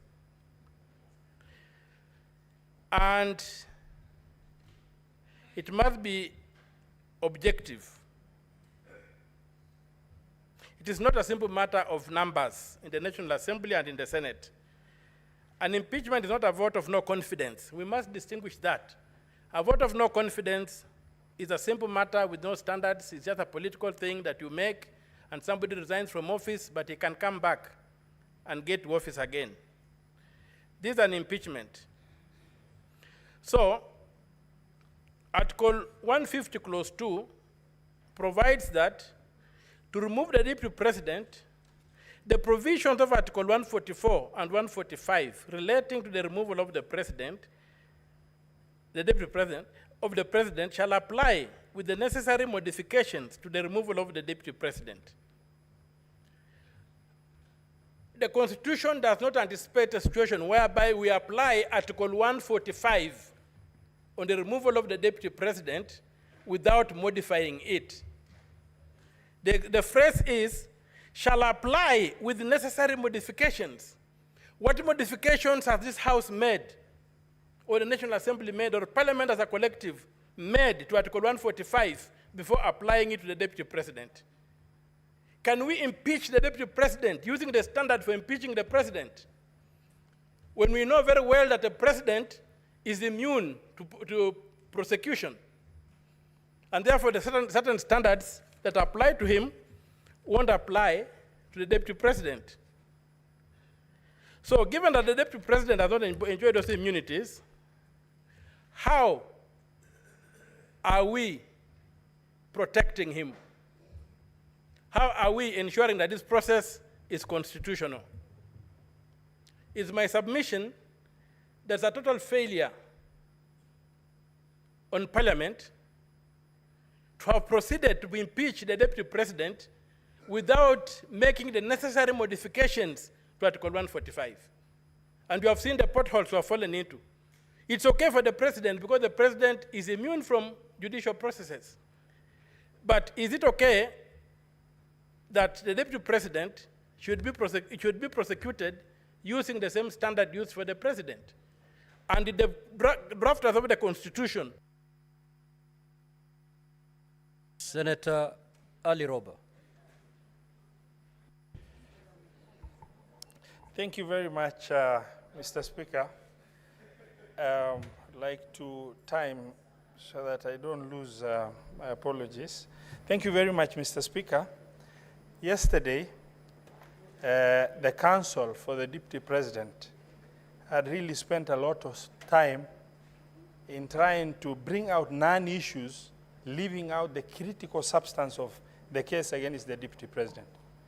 And as I was seated here, I was honestly hoping I'll get an opportunity to get some clarification from the Deputy President. And unfortunately, that never happened. But since we are here and the public are watching, there are issues that need to be responded to. On the issue of serious allegation that is to do with the proceeds of crime and anti-money laundering, in the affidavit of the president, the deputy president himself acknowledged that Christo Company belongs to him. And he also further acknowledged that he has transferred Christo Company to his sons. And he went further to acknowledge in his own sworn affidavit that he has borrowed 600 million shilling in order to purchase Outspan Hotel from Abadeas. But in the evidence that is filed, that is before us, he only provided a letter of offer from a bank and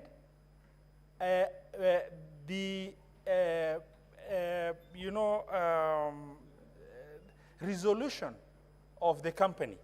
But he failed to provide, and all of us understand the loan process and how tedious it is.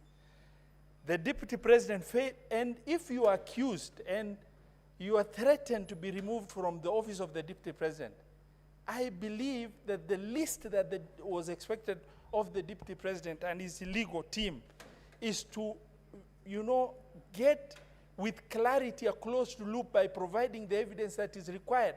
For example, there is no provision in that in the evidence and that is filed before us of what happened after an offer was made. Normally it is followed by an agreement, a loan agreement. That evidence of loan agreement has not been filed. It is followed by a collateral document that was used. And, the need to get the collateral document through the legal perfection in terms of valuation report of that asset itself. He has not provided the charge document that indicates that that loan has been charged. In the evidence that is filed, he has not provided evidence of the fact that there is money credited to Christo account. And he has not further provided evidence of money leaving Christo account to go to Abadeas for acquisition of Outspan. And the legal counsel expects, by concentrating on non-issues with the petitioner, that these issues will be swept under the carpet. The other issue that I need to bring out, yesterday we were shown videos. The videos indicated utterances of the president in Muranga, where the president made a statement in trying to validate the statement of shareholding and the country being a company. They showed the president making a statement of nyinyi mumepata share yenu. But that was a statement of inclusivity in context, as opposed to the deputy president's statement everywhere he has gone, that is, assertive utterance of exclusivity within the population in this republic. Mr. Speaker, sir, Article 145 of the Constitution and 146, 2A indicates that should the unforeseen eventuality happen, where the president ceases to be, God forbid, the deputy president takes over to finish the term of that presidency. The question I kept on asking myself, can this deputy president, can I really call this deputy president my president in the context of this division that has been ongoing? Mr. Speaker, sir, when you are the second in command in the country and you sit,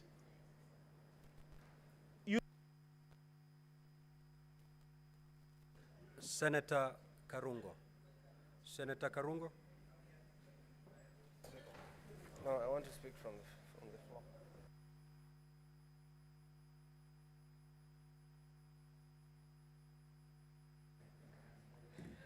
Thank you very much, Mr. Speaker, for the opportunity to oppose this motion. I stand to oppose, and I'll start from where I left by saying that children deserve the most honest and thoughtful answers. And allow me, when I give my point, to talk to my children and the children of patriots of this country, Mr. Speaker. Mr. Speaker, cutting off the neck does not cure headache, Mr. Speaker. Mr. Speaker, it is one thing to condemn a healthy person and another to condemn someone who is sick or bedridden. Today, we were told the Deputy President fell ill, and he requested for time for us to give him an opportunity so that we can hear him. But that opportunity was not granted because we're in a hurry, and yes, I think we are. I don't know to where. Mr. Speaker, this is an impeachment in absentia. And I believe, Mr. Speaker, without contradiction, that probably it is a flawed process, Mr. Speaker. And for some reason or at some point, I was not able even to know who we are impeaching. Is it the Deputy President or the Governor of Siaya, Mr. Speaker? Why am I saying that? Because our standing orders, Standing Order 81 and Standing Order 80, says when a governor should appear before us. And we saw a governor standing there, Mr. Speaker. So sometimes I was asking myself, maybe the governor impeached himself by just appearing to us, Mr. Speaker. And I want to tell you, Mr. Speaker, when you listen to Mr. Mutuse, the main witness, when we ask him questions, he was saying this is just a prima facie, prima facie, prima facie. I'm not a lawyer. I Googled, and it says, prima facie says on first sight. So we are impeaching the Deputy President on allegation of at first sight. Mr. Speaker, we don't even love at first sight nowadays. But we have made the process of impeaching a Deputy President so easy than kicking out a nagging boyfriend or a nagging girlfriend. So I stand here from Kiambu saying that, Mr. Speaker, I'm not going to impeach the Deputy President because listening to the accusation here, they are not enough. They do not meet the threshold of removing somebody from the office. You ask Mutuse, here you had it. Mr. Mutuse, tell us. He says, I was not in an investigation journey. Mr. Mutuse, I just imagined.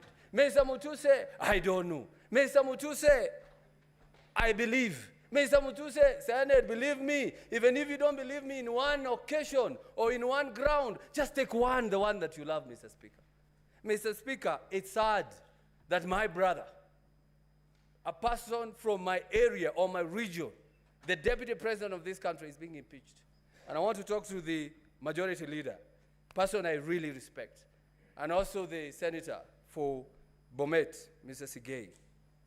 When we hope to save a brother, remember us when we ask you to save our brother, Mr. Speaker.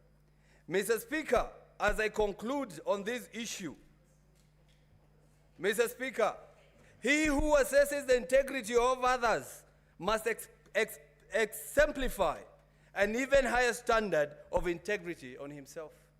I want to ask you members, please, as I go down to write your names or the sins on the ground, and I'm not calling myself Jesus, ask yourself, would you be the first one to throw the stone on the Deputy President? And Mr. Speaker, I am going to leave this by saying I'm going to vote on all 11 counts. No, no, no, no, no. I'm going to vote no. And I'm going to leave you with one quote I've read from a member of parliament from Gatondo North, who has said, Mr. Speaker, and I read, "The dog is not sick, it's just afraid, facing its last 2 hours of power forever," Mr. Speaker. Those are the MPs who kicked out the deputy president. They are now calling him a dog. Maybe even this motion, Mr. Speaker, was brought by some people who are suffering from mental issues, Mr. Speaker. I'm going to say that because how do you call a deputy president is a dog and he's not sick and he's only waiting to get out of power for 2 hours? I ask you, brothers, please do not play along the galleries. Respect the deputy president, respect the people of Murima, and I leave you with Exodus 19, verse 12, Mr. Speaker. We were told if you touch a widow, you die. It says if you touch the mountain, you die. I vote no. Senator Sifuna. Senator Edwin Sifuna. Honorable Speaker, let me join you and the others who have sent their sympathies to His Excellency Rigathi Gachagua. We wish him a quick recovery so that he can come back. Honorable Speaker, I think it is a very unfair accusation that we are impeaching somebody whilst in hospital. It has been said here, Honorable Speaker, that nobody can predict when you can be taken ill. It can happen to any one of us. And therefore, we did not plan that the Deputy President would not be here to also be able to present his case. And as Senator Roba has said, many people were in fact waiting to also get some clarifications from some of the pronouncements that have come from the Deputy President. Honorable Speaker, I want to also thank the parties that have taken time to appear before us, the case by the National Assembly, and of course the very able representation of the Deputy President. Honorable Speaker, it is clear that the case by the National Assembly is not perfect. But I have agonized over some of the issues that have been raised by the National Assembly. And Honorable Speaker, allow me to begin with ground one, where the Deputy President is accused of violation of Articles 27(4), which, Honorable Speaker, makes it unconstitutional for you to discriminate on, among other grounds, Honorable Speaker, on the grounds of belief. Secondly, Honorable Speaker, there is also an express provision under Article 73 on the same, and Article 33 3D that specifically deals with speech, Honorable Speaker, that constitutes advocacy for hatred on the basis of discrimination. Honorable Speaker, yesterday when I put this question to the legal team of the Deputy President, I was expecting a proper explanation, but of course, you all saw that they chose to throw snide remarks. Senator Gataya and Senator Tabitha. Please pause my time. When Senator Tabitha, you're speaking, Pause my time. senators give you a pin drop silence. The same must be extended to the senator for Nairobi City. Sit down, Senator Mofire. Proceed. So, Honorable Chair, Honorable Speaker, yesterday when I put this question seeking clarification to the defense team, they chose instead to make snide remarks about appointments that have been made recently of members of my party, ODM. Honorable Speaker, I have agonized about some of the things that the Deputy President has said. In fact, in my entire time as an elected leader, I've met the Deputy President only once, and this is the second occasion when he was in the House. And both of them, honestly, were very sad events. The first one was a funeral, and these proceedings can also be likened to a political death if the House decides to impeach him. But, Honorable Speaker, on that occasion, I did tell him to his face my position on some of the utterances that have come from him, that in fact, I strongly objected to those pronouncements. His legal team sought to hide behind these coalition agreements. I have agonized over what to do with an agreement, Honorable Speaker, that ousts the mandate of constitutional bodies. For instance, Honorable Speaker, you are told that in the agreement, positions that essentially are supposed to be available to all Kenyans through advertisement by the Public Service Commission, like permanent secretaries, have already been dished out. So what am I supposed to do with a contract that ousts the mandate of the PSC, a constitutional body. What am I supposed to do with a contract that ousts the mandate of this House, Honorable Speaker? For instance, to vote for the person who sits in the chair that you sit in. And if memory serves me right, Honorable Speaker, members who are not signatories to the coalition agreement of Kenya Kwanza, in fact, participated in voting for you to become the Speaker. And many of them were members of my political party, ODM, although, of course, I was not one of them. Honorable Speaker, there is a position in law about what to do with illegal and unconscionable contracts. I feel that the Deputy President wasted an opportunity to give clarification on his pronouncements that, Honorable Speaker, he chooses to hide behind a contract that I consider unconstitutional is something that I have agonized over. Honorable Speaker, one of the questions that was posed to him is what, I remember a discussion about which is what are the strongholds of ANC and Ford Kenya. And somebody said that it is Western Kenya. Honorable Speaker, as SG of ODM, I know for a fact that Busia County is an ODM county. In fact, if you look at the statistics at the Register of Political Parties, the county with the highest membership in ODM is not Homa Bay or Siaya. It is actually Busia County. So the question I'm being asked by my members from Busia is, Honorable Speaker, if a member of ODM who resides in Busia wanted to be a permanent secretary, does he take his application to the local Ford Kenya office so that he can access the 30% for Western Kenya? And that is the agony, Honorable Speaker, that people are going through. Honorable Speaker, there was also the conversation around the public attacks on a judge. As a lawyer, as an advocate of the High Court, sworn to defend the Constitution, I agonize over what I'm supposed to do with public attacks on judicial officers, Honorable Speaker, people that I appear before seeking justice for my clients.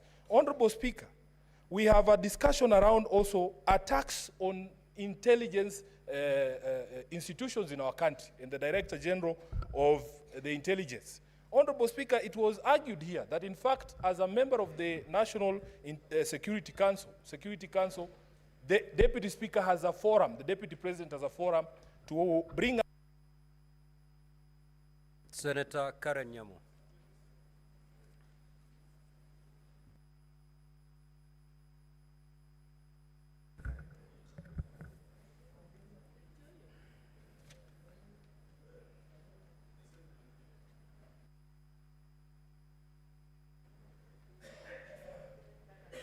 Thank you, Mr. Speaker. I can assure you, Mr. Speaker, none of us is enjoying these proceedings of an impeachment motion against the Deputy President, and particularly those of us from the government side, the Kenya Kwanza coalition. And for obvious reasons, Mr. Speaker, because he has been our leader, we have been in the trenches with him, fighting for this government. And so it has come to this, and I can assure you we are not particularly very excited about it. I personally have interacted with him on numerous occasions. If you look in the internet, Mr. Speaker, you will see photos of me dancing with the Deputy President, Mr. Speaker. I have followed these proceedings very keenly, all the 11 counts. One, the gross violations of the Constitution, Article 10(2), the one that talks about the conduct of public officials, including the Deputy President. The one that talks about him being a principal assistant of the President and an extension of the presidency, Article 147, that talks about his insubordination, and one that Sifuna has talked about, Article 160, that deals with undermining public institutions, and particularly the judges, Mr. Speaker. I have been born and grown up in Nairobi County, in Eastlands particularly. And where I come from, when we grow up, we are not even aware of each other's tribe. Our neighbor could be from any other tribe. And so when I hear the Deputy President talking and allocating shares to citizens, I am aware that he's excluding more than half the population of Nairobians from service delivery, the same people that me and Sifuna are always here fighting for, every day, for allocations and for services, Mr. Speaker. And as if that was not enough, he was in the CBD the other day, addressing Nairobians in the Kikuyu language, assuming that all Marikiti traders are Kikuyus, Mr. Speaker. Nothing can be further from the truth. And sowing seeds of tribalism in Nairobi is very, very dangerous. If you have seen the slum setup, where people live together, all tribes together, I do not want to imagine if you sensitize these people and make them aware of their tribes and their lack of shares in their own country, Mr. Speaker. And finally, in future, I want to call upon presidential candidates to make it a very critical attribute of their running mates to have political maturity and to have a national outlook, Mr. Speaker. Because to some extent, we want to put some blame on the president, because we are wondering what he looked at when he picked his running mates. Thank you, Mr. Speaker. Senator Kajwang.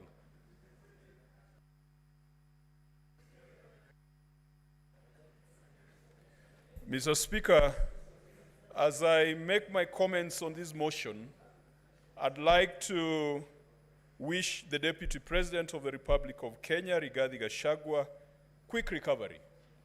He is still the President of the Republic of Kenya as at 9:19 p.m. on the 17th of October until any decision is made. He's still the Deputy President of the Republic of Kenya. We pray that God gives him the strength and God gives him good health to continue pursuing that responsibility. Mr. Speaker, the Council for County Assembly began his opening statement and his National Assembly, that is the Venerable James Orengo, with a quote from Scripture. Mr. Speaker, allow me also to go to Scripture. And this time I will go to the book of John. In the book of John, chapter 8, we get the story of the adulterous woman. Mr. Speaker, Jesus Christ is teaching his disciples at the temple early in the morning, and the scribes and the Pharisees early in the morning drag a woman to his presence and say that this woman has been caught in the act of adultery. The Bible says that she has been caught, and I quote, in the very act of adultery. Mr. Speaker, what surprises me in this passage is that the woman who was caught in the very act of adultery has been produced, but the man who contributed to the adultery was not brought before Jesus Christ in the temple. Mr. Speaker, we have a man who has been brought before us for impeachment. We have been told that he's been a political adulterer. We have been told that he has grossly violated the Constitution and the laws of the Republic of Kenya. Mr. Speaker, adultery takes two. It takes two to tango. Like that woman in the book of John, I don't know whether they went for the men who cajoled her, who seduced her, who connived with her, and who paid her for the act of adultery. Mr. Speaker, in this Republic of Kenya, we must drain the swamp of adultery. And today, just like back in the days when the law of Moses required that a woman who had been convicted or accused of adultery ought to be stoned to death. Unfortunately, Mr. Speaker, it looks like the same punishment was not prescribed for men. It was just for women to be stoned to death, and yet it takes a man for a woman to commit adultery.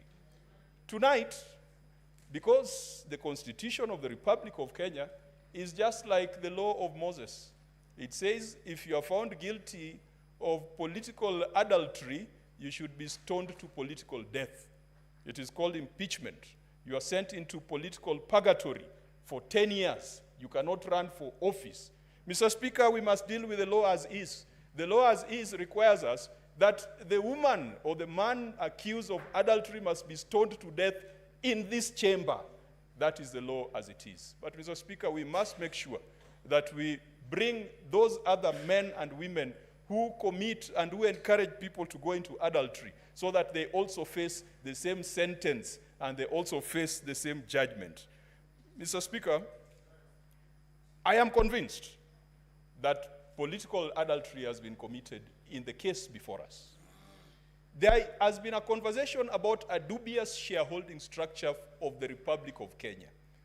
If the Republic of Kenya was a corporation, as we have been told, or if it was a political party, then we would have 56 million equal shareholders, from Moyale to Vanga, from Nyatike to Nyandiwa, from Bumala to Malaba. Mr. Speaker, it cannot be restricted to a geographical entity called a mountain.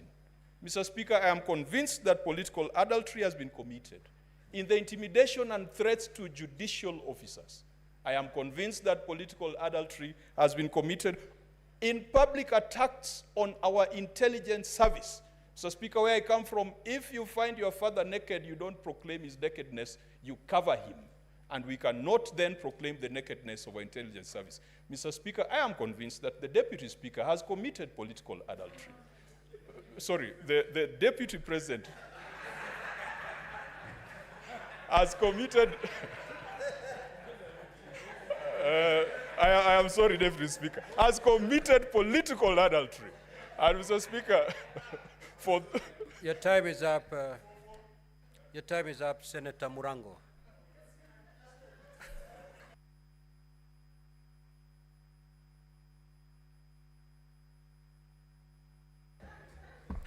Asante sana mstahiki Spika. Kwanza ningetaka kumwombea afueni haraka naibu wa rais. Alafu niseme hivi. Mstahiki Spika, fisi anapotaka kula mtoto mwanawe husema kwamba ananuka kama mbuzi. Mstahiki Spika, mashtaka iliyo mbele yetu leo ni dhahiri shahiri ya kwamba ni fisi anayetaka kula mwanawe. Mstahiki Spika, wakati Mheshimiwa Karungu Wadhangu alikuwa anaongea hapa leo na kuambia ombe msamaha, alikuwa amemwambia naibu mkurugenzi mkuu wa idara ya jinai kwamba anapojibu ajibu na wanao. Mstahiki Spika, mashtaka ambayo imekuwa hapa, kampuni zote zimekuwa hapa, zilikuwa nyingi, zilikuwa za watoto wake Rigathi Gachagua. Ama kweli chambilecho mkuki kwa nguruwe, kwa binadamu mchungu. Kwa sababu Mstahiki Spika, hakuwezi kuwa na umbaguzi wa wanawe naibu rais, lakini kusiwe wale wengine wanapewa heshima tofauti na hiyo. Mstahiki Spika, mimi nimetoka Kirinyaga na najua mashtaka yote ambayo yako hapo 11. Kuna jambo moja ambalo mpaka ufanye kama utadhirisha mashtaka, na ni ushiriki wa umma ambao tuko na ushahidi mbele yetu. Mstahiki Spika, katika ushiriki wa umma ambao tuko na mbele yetu, isipokuwa picha za maofisi za CDF, alafu na takwimu ambazo zimetoka katika bunge la kitaifa, ambalo wale wote ambao walikuwa wametia sahihi kumondoa naibu ya rais ndio walioongoza katika ushiriki wa umma. Mstahiki Spika, ningeuliza itakuwaje, itawezekanaje mtu ambaye ametia sahihi kumondoa naibu wa rais halafu anaongoza katika ushiriki wa umma? Mbuzi atapata haki wapi katika mahakama ya fisi? Mstahiki Spika. Mstahiki Spika, ningetaka niseme ya kwamba ni rais kuangalia mashtaka na kuyaona kama inafaa kwa naibu wa rais ambaye ako hospitali. Najua ya kwamba naweza kuwa nimesimama hapa napoteza kuni nikichemsha mawe. Najua ya hivi. Lakini fisi alisema siku moja, hata aliambia mawe siku moja, hata kama hujaongea umesikia chenye nimesema. Mstahiki Spika, katika mashtaka yaliyo hapa, na sisi tunafaa kuongozwa na ushahidi, sio riwaya, sio hekaya za mbunwasi, sio fasihi. Mstahiki Spika, lakini tunazo hapa Mstahiki Spika, zote ni hekaya za mbunwasi. Hakuna ushahidi wote ambao tumepewa mbele yetu. Lakini siwezi kusimama hapa halafu niweze kumhukumu naibu wa rais, kwa sababu pia Katika kitabu ya Kolosai 3 mstari wa 13 inasema ukihukumu wengine wa hukumu venye wewe utataka kuhukumiwa. Sasa mstahiki Spika, itakuanje kwamba walioorodhesha mashtaka yaliyo hapa na kosa kuleta ushahidi tunafaa tuamini leo? Ni chuki ama ni uchungu gani ambao wako nao na naibu wa rais? Mstahiki Spika, unajua akuchukiae huwa anakuambia unamtifulia vumbi hata wakati unaogelea. Mstahiki Spika, mahali nilikotoka mimi nataka kitu ya kwanza kufanya ni kuwakilisha watu wangu, na waliniambia kwamba ushiriki wa umma ambao uko hapa hawakuhusishwa vilivyo, kwa sababu walioenda kule mashinani kufanya ushiriki wa umma walienda kufanya ushiriki wa umma wakijua matokeo yake. Mstahiki Spika, na kwa hivyo mimi nimeambiwa na watu wangu kutoka Kirinyaga yale mashtaka yote ambayo yamewekwa hapo, na kwa sababu tumekuchagua wewe uende pale utuwakilishe, tafadhali ukienda yote usikumbalie na hata moja. Mstahiki Spika, Mswahili usema lilompata peku na ungo ni lilo. Mstahiki Spika, wewe ni Mswahili, unajua kwamba ungo ni uteo ambao ni mpya. Peku ni uteo, ungo ni uteo ambao ni mpya. Peku ni uteo ambao unapepetea ambao ni mzee. Namwambia siku ya leo maseneta tukimhukumu naibu ya rais yanayompata leo, hata nyinyi mjue siku moja inaweza kuja ikampata. Na ambaye atachukua msumari wa kwanza kumpigilia naibu wa rais, ningeomba kwamba asiwe ni mtu kutoka mlima. Huyu ni ndugu yetu. Na kwa hivyo tunapokuja kumsurubisha katika msarambani, afadhali tuangalie akisurumbiwa, lakini mmoja wetu asichukue nyundo na msumari na nyundo kwenda kumsurumu. Mstahiki Spika, najua ya kwamba kuna wale ambao wanaelekeza vingine visivyo bwana. Mswahili usema usiwe vitatange kuwatosa wengine ndemani. Kama uko na msimamo tayari, usije ukapeleka mwenzako katika huo msimamo wako. Tunafaa kuzingatia ushahidi, tunafaa kuangalia kwa haki, kama maombi yetu ambayo tuko nayo katika seneti kwamba tutaangalia kila kitu kwa haki na uaminifu. Asante sana Mstahiki Spika. Now, honorable senators, we had a consensus to terminate at 9:30. But again, breathe in and out. But again, I'm asking with your consensus if we can push it for another half an hour so that we terminate at 10. Is that okay? You know, honorable senators, we have to vote for 11 counts individually. So we will do an extra half an hour, then we terminate. The Honorable Olekina, Senator. Thank you, Mr. Speaker. Mr. Speaker, this evening, let me disabuse this notion that an impeachment process is an attack of the mountain region. Mr. Speaker, an impeachment process is a vital process of holding public officers, state officers, accountable. Mr. Speaker, I've heard on various occasions from my colleagues, those who oppose this motion, that we are targeting the mountain. I beg to differ, and I do so with the following findings. There is a lot of movement in the chamber, Mr. Speaker. Honorable senators, and Senator Lekina's. Let's take our seat, please. And let us hear the Honorable Senator in silence. Thank you, Mr. Speaker. Let me begin again by saying I want to disabuse this notion that an impeachment process is an attack of a region. It is not. It is a constitutional process that this House has been given the task to be able to hold public officers accountable. Today, we are discussing the impeachment of a deputy president. Tomorrow, we might be discussing the impeachment of a president. We have constantly debated impeachment of governors here. I've never heard at one given time when people come up and say we are targeting a particular community. We are not, Mr. Speaker. Mr. Speaker, we have been entertained this afternoon or the last 2 days with the defense alleging that the shareholding utterances made by the Deputy President is that he was referring to the shareholding of a coalition agreement. And Mr. Speaker, we were demonstrated here that the Kenya Kwanza coalition agreed upon how they can be able to share different, positions in government. In fact, I thought they would say that the Speaker of this House was also negotiated. I believe when the Speaker of this House was proposed to be voted for, he was voted for by all the senators. And never have I seen the Speaker giving preference to the people of the coastal region.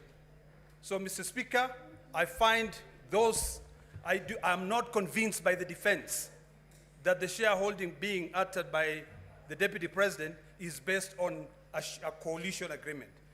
Mr. Speaker, the defense attempted to respond to the allegation on ground 8, whereby they say that the utterances of the Deputy Speaker violate Section 132 of the Penal Code.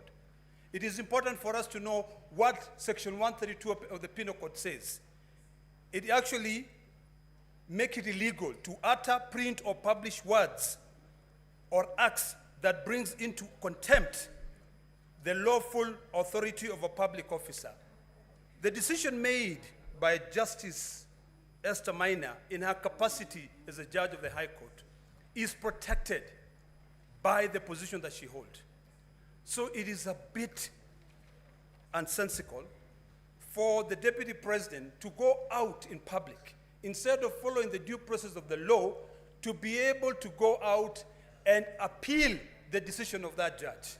Until today, Mr. Speaker, the coercion which was used to be able to return the 200 million shillings back to the Deputy President, that money must go back to the public. Mr. Speaker, the Deputy President has got a forum. Article 240 of the Constitution puts him as one of the key members in the National Security Council. He has got a forum to be able to go out there and express his dissatisfaction with the NIS. When he calls a press conference and outright says that the Director General of the National Intelligence has completely brought that service into a halt, he was exposing the secrets of this country, and what he was doing is that he was actually saying that we have got no control. Mr. Speaker, if for anything, today I'll cast my vote based on various issues. One, on shareholding. Two, on the violation of Section 132 of the Penal Code. Three, on the issues of coercion. I listened to the gentleman from Kempsat this afternoon when he said that he had to sit for hours at ESCC to be able to come out with one billboard. One. He was called on the 11th. When the defense were trying to justify that, instead of actually reading the recommendation made by the Senate, they were going through the submissions of one of the witnesses who appeared before my Committee of Health. So, Mr. Speaker, I'm convinced. Senator Seki. The senator was elected by the people of Kajiado. Thank you very much. Thank you very much, Honorable Speaker. I also want to put my voice to this motion of the proposal to removal of the Deputy President of the Republic of Kenya, Honorable Rigathi Gachagua, as a motion by Honorable Mutuse. I want to say that the grounds that has been put to this House from number 1 to number 11, Honorable Speaker, I thank the legal counsel of the Deputy President for interrogating the witnesses, more so Honorable Mutuse being the lead witness and the mover of the motion. Honorable Speaker, I want to put to this House that I am unable to see evidence that has been put in place for the 11 counts, 11 grounds in this motion. Honorable Mutuse was unable to demonstrate on issues that has been raised in this motion. Particularly, can go to 1 or 2, the motion or the counts 7 or charge 7, where the Deputy President was alleged to have a 5.2 billion within his assets within that small period of time. Honorable Speaker, I understand that this witness was not able to explain and demonstrate that the Honorable Deputy President got the 5.2 billion because of the contracts that he has done with the government. He wasn't able to demonstrate that this money, 5.2 billion, was received or was the Deputy President received because of this, from this company, from another company, or this other company.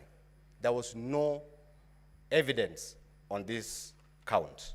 Honorable Speaker, the kind of impunity I've seen in the issue of listing 22 companies without evidence of what the track of the monies or funds that has been done or that has been used to demonstrate that these companies are doing business with government was not there.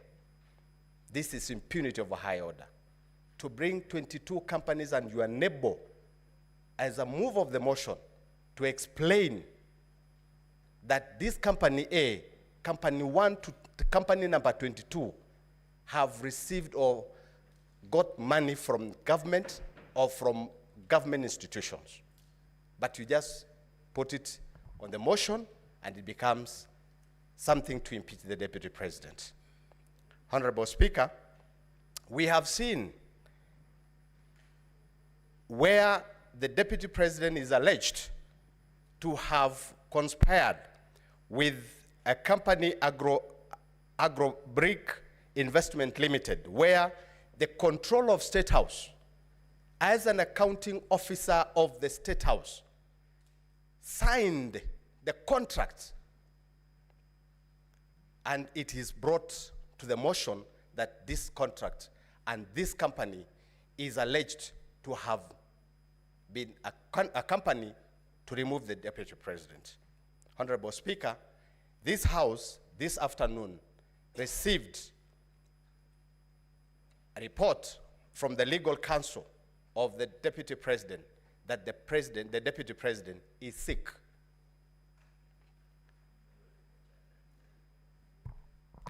Now, we are ready. Senator Faki.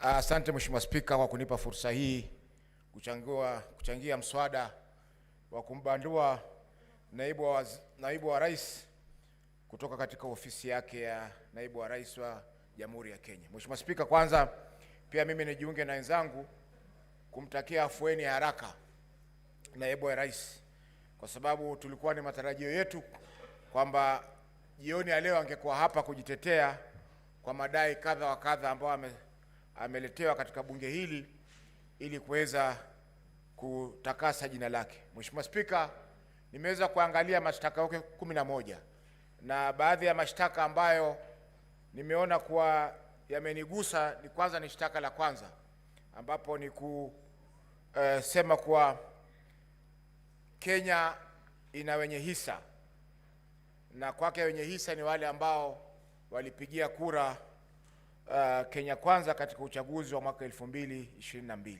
Mheshimiwa Spika, hiyo imebagua makabila zaidi ya 47 katika nchi yetu, na sisi ambao tutoka pwani, ambao kutoka mwanzo pwani ilikuwa si koloni ya Kenya, ilitupa mshtuko mkubwa kwa sababu tuniona kwamba tunazidi kutengwa katika mamlaka ya jamhuri yetu ya Kenya. Mheshimiwa Spika, shtaka la pili ambalo limenibamba ni la kuhusu ukiukaji wa sheria, na hapa nitaangazia shtaka la pili na shtaka la 6 ambapo amekiuka sheria inayohusiana na uwiano katika nchi yetu ya Kenya, na vile vile pia kuleta makabila na jamii zote pamoja. Mheshimiwa Spika, la 3 ni ukosefu wa nidhamu, swala la ukosefu wa nidhamu katika kumshambulia hadharani mkurugenzi wa shirika la ujasusi nchini mwetu. Mheshimiwa Spika, hii ilitokea mnamo tarehe 26 mwezi wa 6 mwaka huu, ambapo naibu wa rais alikuwa Mombasa na akatoa taarifa ambazo zilihujumu usalama wa taifa, ambapo yeye kama naibu wa rais alikuwa na fursa ya kuweza kuzungumzia mambo haya katika serikali, na vile vile pia hatua za kurekebisha zikachukuliwa. Mheshimiwa Spika, tunapoangalia makosa yote haya ni kwamba haya yasingeweza kumfika naibu wa rais kwa sasa, kwa sababu masuala haya ambayo yameangaziwa hapa yaliangaziwa na Senator Sifuna alipoleta mswada wake wa kumkosoa naibu wa rais, lakini mswada ule ulikufa ndani ya bunge hili la Senate. Mheshimiwa Spika, masuala ya ukiukaji wa kiapo haya, Mheshimiwa Spika, hayana nguvu kwa sababu wakati alipokuwa anaapishwa siku ya kwanza aliapa viapo viwili. Kwa hivyo hatujui ni kiapo kipi ambacho alikikeuka wakati Mheshimiwa Muthusi alipokuja hapa na kuzungumzia masuala haya.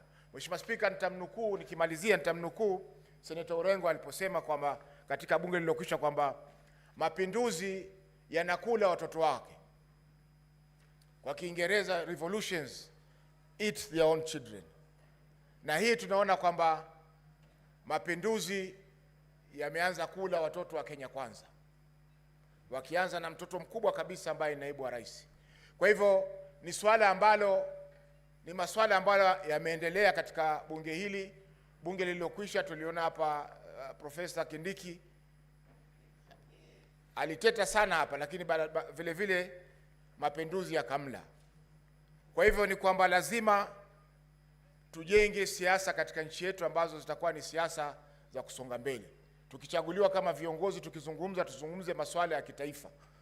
Tusizungumze masuala ya vijijini mwetu, wakati sisi matarajio wa Kenya wote ni kwamba tunazungumzia masuala ya kitaifa. Kwa hiyo Mheshimiwa Spika, napongeza pia bunge hili la Senate kwa kuonesha ukakamavu na vile vile pia umahiri mkubwa wakati tumeweza kusikiza kesi ya naibu wa rais. Labda kwa siku za usoni tutapata pia fursa ya kusikiza kesi ya rais wa Jamhuri ya Kenya katika bunge hili letu. Asante Mheshimiwa Spika kwa kunipa fursa hii. Senator Orwoba.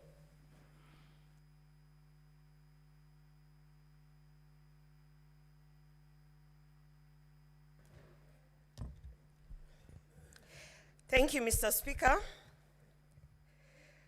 First of all, I want to say that this is not about a relationship. It's not about a friendship that has deteriorated. I have been hearing people say, if it's about a relationship, if it's about a marriage that has broken, why don't they go back and make peace and come together? No, Mr. Speaker. These two individuals, His Excellency the President and the Deputy President, did not come together so that they can live happily ever after and have children, Mr. Speaker. They came together so that they could deliver development to the people of Kenya, Mr. Speaker. So this, what we have been doing here for hours and hours, it pains me when I hear people saying, about adultery and relationships and what, and I'm wondering, no. We have been here because of 11 counts, Mr. Speaker. A very serious impeachment motion because of not 2, not 3, but 11 counts, Mr. Speaker. In my condition, I have had to sit here and go through all 11 counts to understand which one actually has been substantiated and which one holds water. So no, this is not about a relationship. And we should not expect that because they came together, they should now go and sit somewhere and make peace. Now, and you know, stop disturbing us. No, Mr. Speaker, 11 counts of an impeachment motion is something very serious, Mr. Speaker. And it's very unfortunate that of the 11 counts, about 4 counts, Mr. Speaker, were not even substantiated, Mr. Speaker. Very shocking.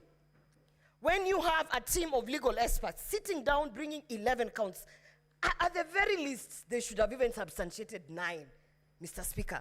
But 4 counts, ground 2, when you talk about undermining a cabinet decision, how did we not have the witness come here to speak so that we can be able to understand? Some of us, we don't sit in cabinets, and we need to understand what a cabinet decision is, how it is undermined. Mr. Speaker, the witness was not produced. We had another witness who did not come here in terms of undermining devolution. Governor Sakaja signed an affidavit, but then did not appear, Mr. Speaker. People must respect the Senate, because when we are sitting here to analyze 11 counts, Mr. Speaker, honestly, in all fairness, they should at least be substantiated to some level. However, Mr. Speaker, I have lived through the post-election violence of 2007, 2008, and it is very strange that 2007 I was also pregnant, Mr. Speaker.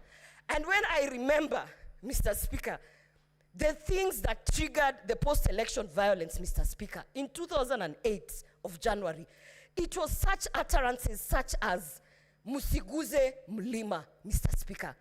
They started as a joke, and before you knew it, matatus were being stopped and people were being asked, get off the matatu and showcase your IDs, and arms and limbs were being chopped off, Mr. Speaker.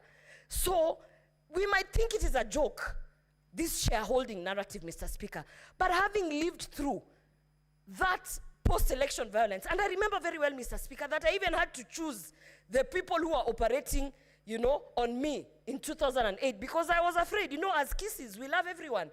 People always think we are traitors because we welcome everyone. So at that time, the attack on us was from both sides, Mr. Speaker.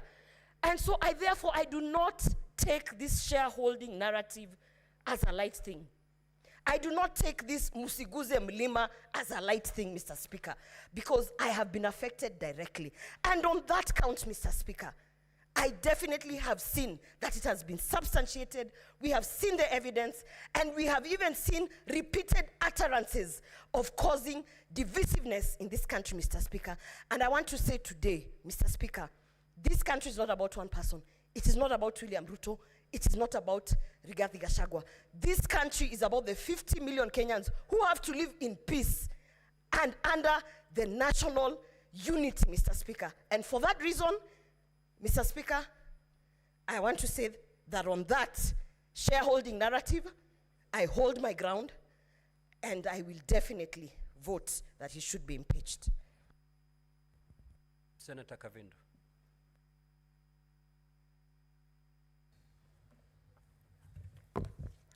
Thank you, Mr. Speaker, for giving me this opportunity. Let me start by telling His Excellency, the Deputy President of this country, Pole Sana, and we wish you a quick recovery. 2, Mr. Speaker, I want to quote a scripture which has been quoted here, John 8:7.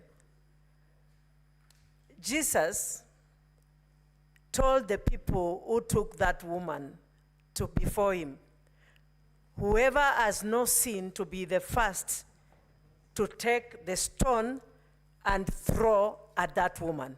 And when he bent down, when he came up, there was none of them. All the men had gone, only the woman was standing there. And he told her, go in peace, your sins have been forgiven. Mr. Speaker, when I talk like this, I'm saying that the other day we had the Deputy President publicly ask for forgiveness. And the Bible in the book of Matthew 14, Matthew 6, verse 14 and 15, says that if we don't forgive men their sins when they sin against us, our Heavenly Father will never forgive us our sins. And talking like this, Mr. Speaker, I want to say the mover of this motion, Honorable Mutuse, could not substantiate the allegations. He was asked questions, and people even outside on media are laughing and asking what kind of a lawyer is he, because he could not answer many of the questions, because I think he was not aware of what, of the motion. To me, it seemed like it was drafted by somebody else and he was given just to table it. Mr. Speaker, I want to say, even the last speech of the National Assembly, they said on impeachment, it is not necessary or important to substantiate every allegation and even to make sure that you have all the evidence of the allegations, because this is not like court. And I thought, as a Senate, we sit here as a court. And whatever ruling we give here is acceptable. And so I wonder why one would stand and say that they could not, it is not a must that they substantiate beyond reasonable doubt. I believe if we are impeaching a person, we should, all the accusations must be substantiated and beyond reasonable doubt, because that is one's career we are about maybe to ruin. And this person has a family. This person has a career. When I think of Waititu, when I think of Songo, for 10 good years, they cannot stand on any elective office. And I had... Honorable Senators. Senator Methu, you are heard in silence. Senator Fonandi, you are heard in silence. Thank you, Mr. Extend Speaker. the same treatment to Senator Kavindu. Thank you, Mr. Speaker. And Mr. Speaker, it was just the other day, I had Majority Leader and many of us here say that Songo was impeached for no good reason. How do we reverse what we have already done on this, in this Senate? So, Mr. Speaker, I want to say, before we impeach anyone, we must substantiate all the charges and make sure that it is not something that we are going to eat back our words and start saying we did a mistake. Mr. Speaker, I stand here to say no to this motion. Senator Kathure Murungi. Thank you, Honorable Speaker, for this opportunity also to make some comments, one or two comments on this important exercise. Mr. Speaker, many Kenyans are wondering why the Deputy President is being impeached. And they are saying if he is to be impeached, him and the President should be impeached at the same time. Mr. Speaker, the articles in the Constitution, our Constitution has given the National Assembly and the Senate this mandate to do this exercise of checks and balances to our public officers. And Mr. Speaker, Article 145, which we used this afternoon even to determine whether to proceed or not, is very elaborate on how to the process of impeaching the Deputy President or the President. So, Mr. Speaker, we are here because the Senate actually has been, on several occasions, we have brought deputy governors, and now the Deputy President. Mr. Speaker, kindly protect me from this. Honorable Speaker, Mr. Speaker, kindly protect me from some noise from behind. Senator Fonandi. So, Mr. Speaker, I was saying... Just move to your seat, your normal seat. I was trying to say that, Mr. Speaker... It may be lonely, but please stick there. Proceed. Mr. Speaker, this House has brought deputy governors, and now the Deputy President. Mr. Speaker, what we are doing is a constitutional mandate. And therefore, I will ask Kenyans that they should bear with the Constitution. It is the Constitution which has brought us where we are. I want also to thank the parties that were here for the last 2 days. The parties representing the Deputy President and the parties representing the National Assembly, Mr. Speaker. All these senators have been sitting as judges for the last 2 days and nights. And Mr. Speaker, it is only that this is a court, like a high court. Only that judges in the high court or the courts do not discuss the cases that they handle, but they meet and discuss, and then they make the decision. And then the decision is learned by maybe the president of the court. But because now we make a decision through a vote, that is why, Mr. Speaker, we find ourselves here. And this evening, these juries will make their decision in one or the other. And Mr. Speaker, what I would request Kenyans from today, whatever decision will be made to maintain peace, love, and unity, as was envisaged since independence in 1963.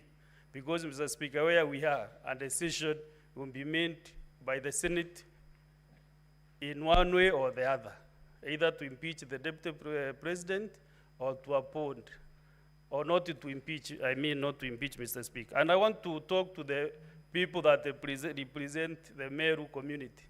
I want to assure them that whatever decision their senator will make is for the best interest of the Meru people. And I want to assure them that their future will be bright, if not more bright, Mr. Speaker.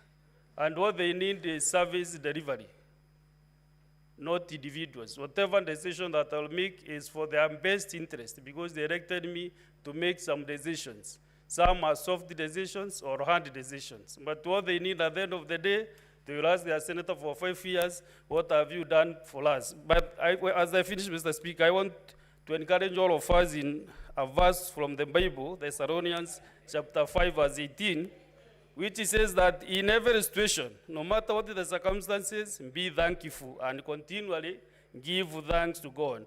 For this is the will of God for you in Christ Jesus. So whatever you do, thank God. Whatever happens to you, thank God, because we always should give thanks to God. Thank you very much, Mr. Speaker. Senator Christo Lasige.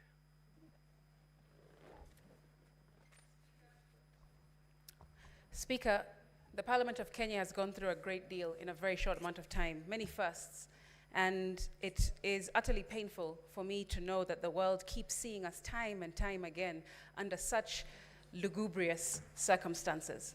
However, Speaker, it has taught me many, many lessons, and it's also reminded me of many that I've known for several years, one of which I was taught by Tony Evans, which is, if all you see is what you see, then you don't see all there is to be seen. Speaker, I have never met the Deputy President. In fact, in the last 2 days, the first time we've ever shared any space together. And to be honest, I don't think that we have much in common. I personally feel like there is a lot to be desired in his leadership style, for me personally. However, instead of going to the Bible, I want to go instead into my own experience and draw some parallels. Mr. Speaker, of course, people know that I have glaucoma, and I've been fighting and battling it for several years of my life.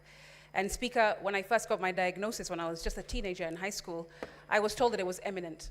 There was no running away from my condition. And I didn't know at the time that I had anything that was going on. I was just going about my life, but inside of me and around me, there was a condition that was building up and building up and building up. And I had no idea what was going to happen in the future. Mr. Speaker, now I've been left blind, and I cannot see in front of me even when I put my hand in front of my face. Mr. Speaker, the parallels I draw with my life and the current hearing that we are sitting in today is that the Deputy President did not foresee this happening to him either. Mr. Speaker, I have also drawn parallels of feeling out of control, which I assume that he feels. Being given a diagnosis that seems imminent, that he cannot stop. Mr. Speaker, I also feel that he is probably feeling fear. That's what I've heard. Mr. Speaker, feeling betrayed, feeling angry. And I felt all those feelings because of a situation that I can draw parallels with in this hearing. And Mr. Speaker, I have been fighting and fighting, pleading and praying, trying everything in my power to mitigate, to stop, just like he has been doing in the last several weeks that this has been going on, Speaker. And it's funny that it's Blindness Awareness Month this month in October, because there are many lessons, like I said, that I have learned, and I wish that the public will also take from this experience. Mr. Speaker, I hope that the public understands that when they have their back to the wall, when they've been in any kind of battle, even when they feel isolated, there is something called golfer's elbow, which I learned. Golfer's elbow is the idea that, or is a condition that golfers usually have when they hold on to the grip of their club too tight for a long period of time, and they end up injuring their wrist all the way up to their elbow because they're holding on too tight to an outcome, too tightly. And I've learned that sometimes you just have to let that go. And I hope that the public can take that away from this situation. Mr. Speaker, we must move away from hegemony, the idea of being dominated by one group or a person or a company or a state, because we are a democratic republic, and we need to move away from such ideology, such utterances, such behavior, Mr. Speaker. However, in the 11 counts, I have seen many that have no evidence, and I've seen some that do have some evidence. But I have not been particularly given confidence by the witness-in-chief, the mover of this motion, when I saw him up on the stand, Mr. Speaker. Although none of us can relate to what it's like to being a deputy president in this room for sure, we can definitely relate to the lessons that I've just mentioned. Mr. Speaker, make decisions today that will not betray you tomorrow. That's one. I also want to share that even though you're in a battle, whatever that might be, financial, personal, medical, whatever it is that you're going through at the moment, and you feel like your back is on the wall and everything, all the odds are against you, remember that it gets better. You do better. You will experience better, and we will become better, Mr. Speaker. I will finish, and I hope that the senators will remember what I said to them yesterday from the Bible, Proverbs 17:15. Senator Newton.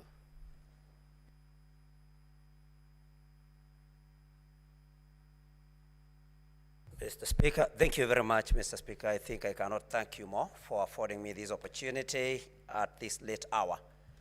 Mr. Speaker, I stand right from the onset to say that I oppose this particular motion, Mr. Speaker, and I have reasons for doing so. Mr. Speaker, the key witness or the mover of the motion came before this House yesterday, Mr. Speaker.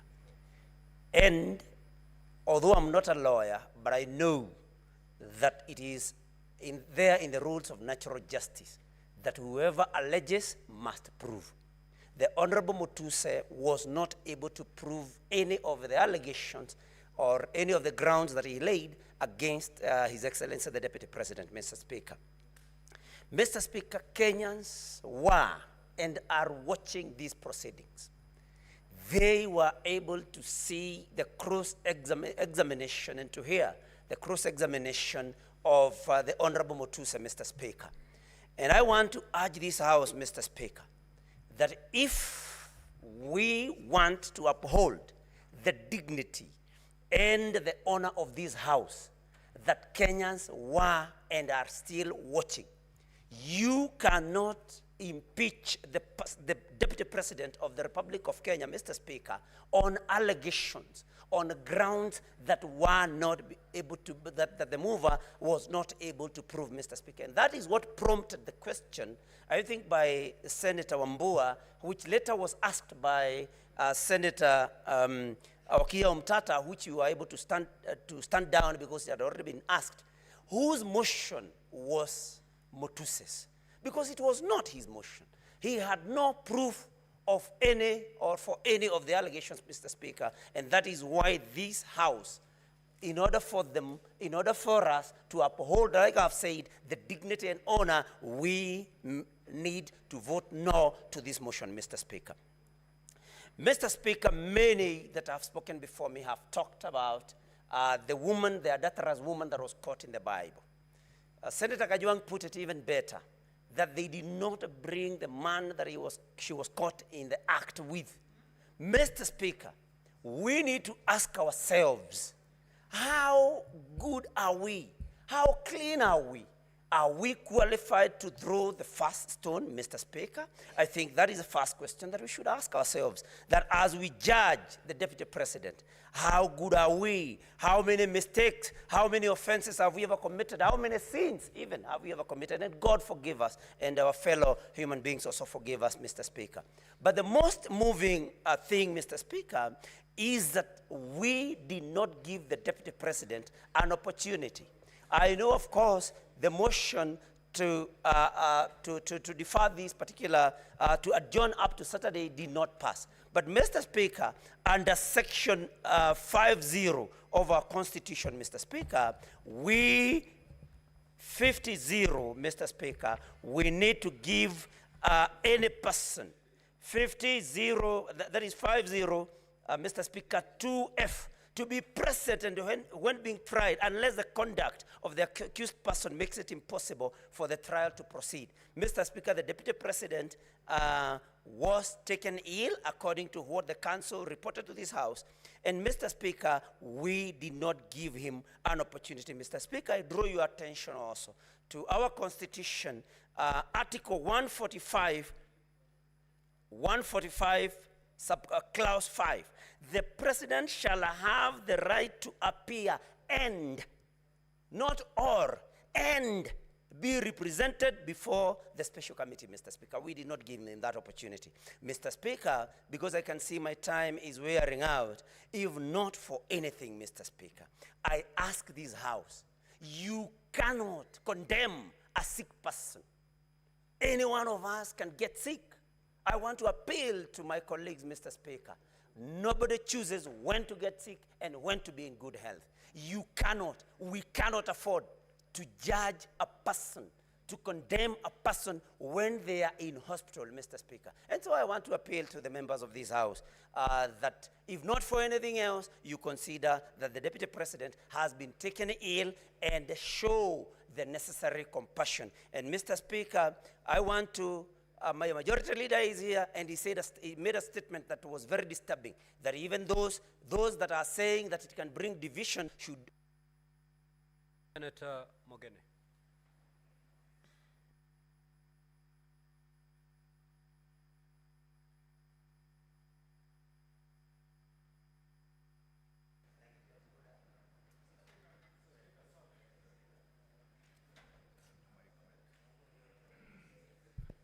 Mr. Speaker, sir, first on my own behalf and on behalf of the people of the great county of Nyamira, I want to send a message of quick recovery to His Excellency President Rigathi, and we wish him a speedy recovery. Mr. Speaker, the Bible says in the book of Ecclesiastes 3, verse 1, that there is a season for everything. There is a season to be born politically and a season to die politically. That's biblical. The Speaker, I've agonized. Mr. Speaker, I've gone through a lot of soul searching.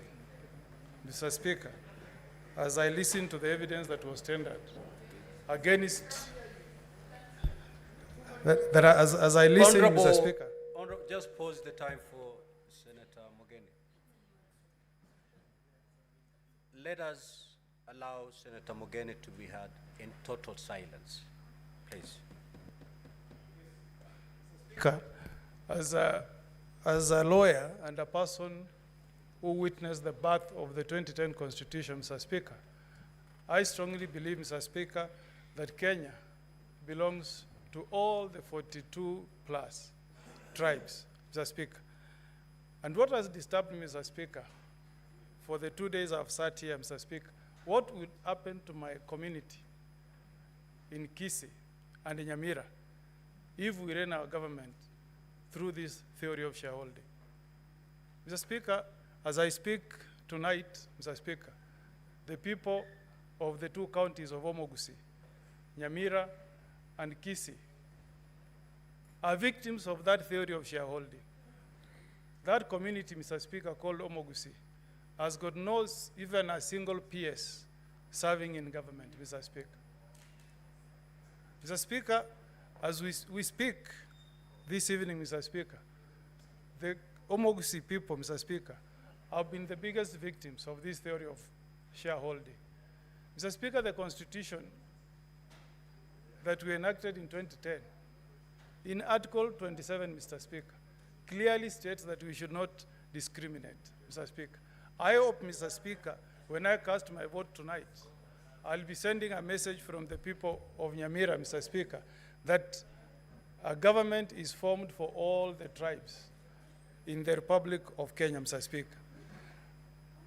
I've agonized, Mr. Speaker, on the issues that have been brought in this motion, touching on the widow and the children of the late Governor for Nyeri, Gachagua.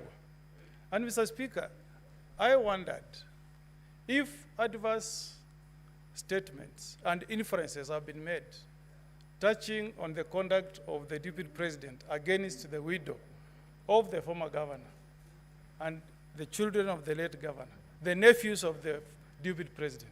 Why, Mr. Speaker, I ask as a father, why, Mr. Speaker, did the widow and the children of the late Governor Gachagua swear an affidavit to dispel all the things that have been said against a scheme of swindling those children? Why, Mr. Speaker? Why didn't they swear an affidavit, Mr. Speaker? That has troubled me a lot. And as I cast my vote tonight, Mr. Speaker, I'll be casting my vote for those children who lost their mother, who lost their father, but who were not given an opportunity, Mr. Speaker, to appear before this House and tell us, Mr. Speaker, that there has not been any wrongdoing from the Deputy President to those children. Count number 1, count number 8 is about the utterances that were made by the Deputy Speaker. I hope, Mr. Speaker, that the person who will occupy that coveted position of Deputy President will reflect on what John says in chapter 3, verse 5. Mr. Speaker, the Bible says that the tongue is a small part of the body, but the tongue is also fire, and it's a world of evil among parts of the body. If the Deputy President had checked his utterances, Mr. Speaker, perhaps we will not be having this motion this evening. So, as we vote tonight, Mr. Speaker, let's also learn. Let's also learn from what the tongue has done to Honorable Gachagua. I will vote, Mr. Speaker, where I'm convinced that allegations against the Deputy President have been proved. I reserve my vote to be cast at the right time. Senator Boni.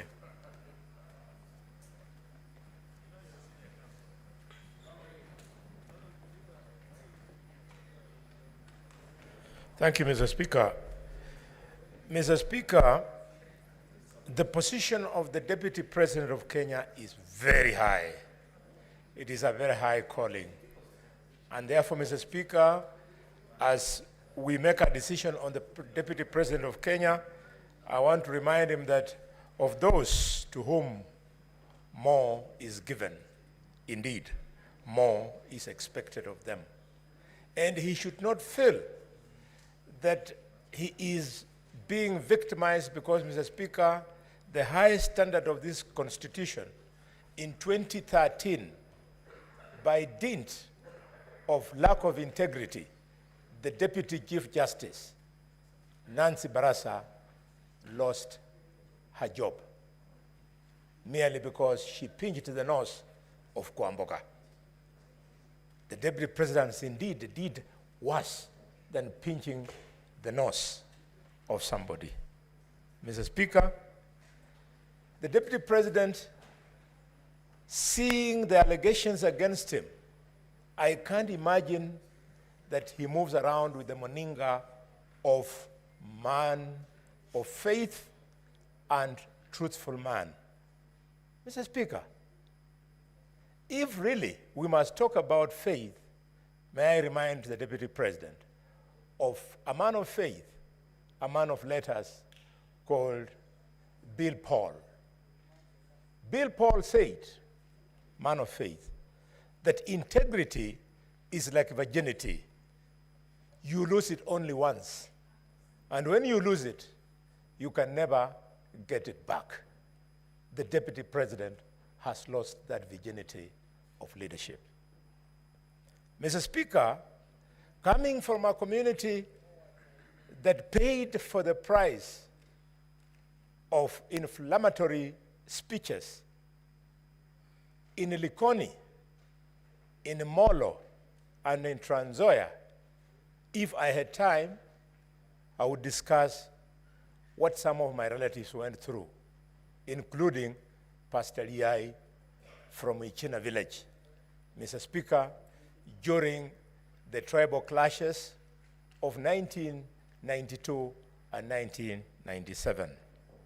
I would like to remind the Deputy President of the post-election violence of 2007, 2008. One of the reasons why we had to have this progressive constitution that will be removing him, hopefully, this evening from office. Mr. Speaker, even as we ask the Deputy President to leave office, we must insist that the DCI and the ESCC and other investigative institutions must pursue this matter beyond this vote. I have on mind, Mr. Speaker, the activities of the intricate web of companies up to 22, so to speak. The reason I believe young Mutuse could not bring all this, dear senators, colleagues, is because effort requires money, requires time to do all that research. Some of them you have to do clandestine for you to get information. I believe that if the Deputy President had taken the dog, we were going to completely undress him. We would have asked him to justify what activities each and every one of those companies was doing. It's part of the reason why he stepped down, Mr. Speaker. Mr. Speaker, I have evidence, which I don't wish to be part of the case, that as soon as the Deputy President's brother died, the wife went to the corporate branch of the cooperative bank and started crying there that the manager should stop the Deputy President from operating these accounts. Mr. Speaker, finally, the Deputy President must be investigated for the role. Senator Eddy.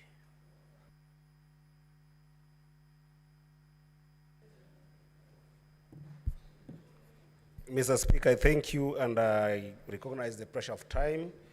Mr. Speaker, I am here because of the kindness of the people of Migori County who sent me here that at such a time, Mr. Speaker, I need to be cautious of the Article 125 of the Constitution, which requires us as a House that in matters such as this, Mr. Speaker, we must behave like judges, because under Article 125 of the Constitution, Mr. Speaker, we sit as a high court, Mr. Speaker. And in the words of Socrates, Mr. Speaker, a judge is required to listen courteously, to answer wisely, to consider soberly, and definitely to decide impartially, Mr. Speaker. There were 11 charges, Mr. Speaker, that were put before us, Mr. Speaker, and they were put to us in the context of Constitution 2010, Mr. Speaker. The Constitution 2010, Mr. Speaker, came in the backdrop of two very important historic moments in this country, Mr. Speaker, that I must reflect on, Mr. Speaker. Number one, Mr. Speaker, is the section paper number 10 of 1965, Mr. Speaker. That section paper number 10, Mr. Speaker, divided this country into those who are important and those who are not important. The language that was used then, Mr. Speaker, was the idea of northern frontier district, Mr. Speaker, that then discriminated upon some communities, Mr. Speaker, against others, Mr. Speaker. Number two, Mr. Speaker, in 2007, Mr. Speaker, this country was divided on the basis of ethnicity, Mr. Speaker. And therefore, I rise to support this motion if my grounds, Mr. Speaker, after listening courteously and considering soberly, Mr. Speaker, are more than half of the charges, Mr. Speaker. And I find that ground 1, 5, and 6 on the utterances of the Deputy President, Mr. Speaker, violate Article 91 of the Constitution and Article 232 of the Constitution. We cannot have political parties, Mr. Speaker, that are founded on the basis of ethnicity and dividing national resources on the basis of ethnicity, Mr. Speaker.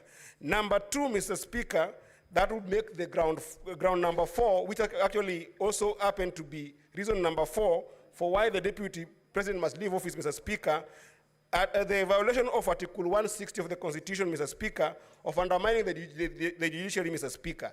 There was an imminent threat to the judges there, Mr. Speaker. You realize that in my judgment, Mr. Speaker, I excuse ground number 8 on the basis of the fact that there was no proof that there was a petition that was not filed, Mr. Speaker. But on the threat, Mr. Speaker, I think that the Deputy President stands impeached, Mr. Speaker. Ground number 9, Mr. Speaker, on NIS, Mr. Speaker. We know that this country has faced serious terror attacks, Mr. Speaker. And the moment the Deputy President, Mr. Speaker, showcases the secrecy of deficiency in our security infrastructure, Mr. Speaker, and you know that under Article 240, he has platforms to be able to express himself, Mr. Speaker, it is a violation of the Constitution, Mr. Speaker. Lastly, on ground number 11, Mr. Speaker, on bullying KEMSA official, Mr. Speaker, it has been proven here beyond reasonable doubt, Mr. Speaker, that the Deputy President is not a member of the company that was listed. He's not an employee of that company, Mr. Speaker, yet he goes ahead and makes calls on behalf of that company, Mr. Speaker. That is impeachable. Lastly, Mr. Speaker, I must call the Council of the Deputy President to order, Mr. Speaker, especially Council Paul Muite, Mr. Speaker, for actually practicing law in deceit, Mr. Speaker. You cannot say that at the level of the Deputy President, Mr. Speaker, he was okay in this house the entire time, and then when asked, you are saying you cannot be able to account for his whereabouts, and you know that the Deputy President, Mr. Speaker, also must be able to be taken care of by the DG of Health, Mr. Speaker, who could have given us a document to be able to substantiate whether the Deputy President is sick, Mr. Speaker. While I say sorry to the Deputy President, Mr. Speaker, I think this kind of deceit should also be tantamount to further impeachment, Mr. Speaker. I do, therefore, say that on ground 2, 3, 7, 8, and 10, they are not substantiated. But on ground 1, 5, 6, 4, 9, and 11, Mr. Speaker, this is a fight against tribalism that is done by one individual that then we must... Senator Osotsi, unfortunately, you only have 4 minutes because we terminate at exactly 10:30.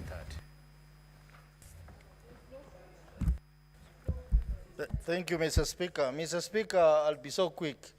Mr. Speaker, when the Deputy President was here, I remembered the saying of a famous philosopher, 19th century, Lord Acton, who said, power tends to corrupt, and absolute power corrupts absolutely. Mr. Speaker, a few of us here served with the Deputy President in the National Assembly. And when we were there in the National Assembly, the Deputy President was a very humble man, very simple, very social, and was rare to talk.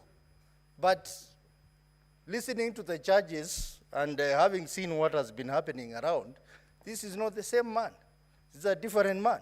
So indeed, I want to agree with this philosopher that power tends to corrupt, and absolute power corrupts absolutely. And this is, it may affect all of us here. So there is something we need to learn from what has happened today. Mr. Speaker, I also want to congratulate the members here for their decency and maturity in conducting a fair trial. Mr. Speaker, it is not true that the Deputy President has not been given a hearing. We had to adjourn this House for 2 hours to wait for the witness to come. He didn't come. And Mr. Speaker, you know that the tradition of this House, that sometimes we receive written submissions. We do that in our committees. We do that in public participation. So the members who are saying that he was not given a fair hearing is that is not true, because this House tried as much as possible to get the Deputy President to come. Mr. Speaker, a lot has been said about various laws and articles of the Constitution that the Deputy President has violated.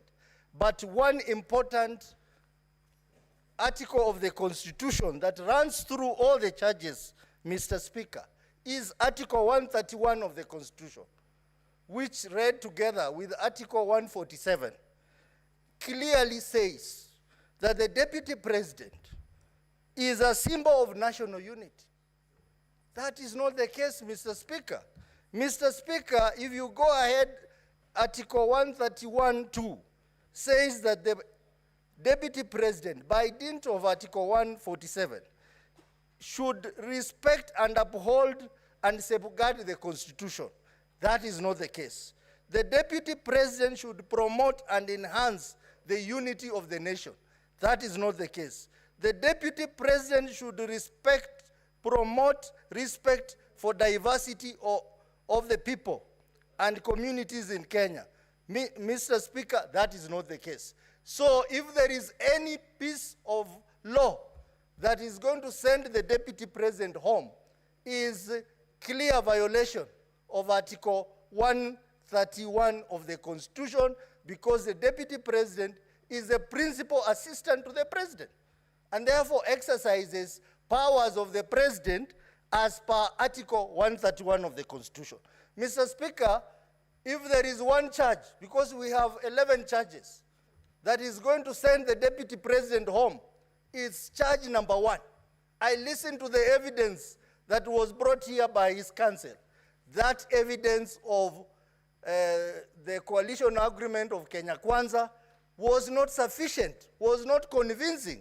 And in fact, Mr. Speaker, the Deputy President conveniently hid for...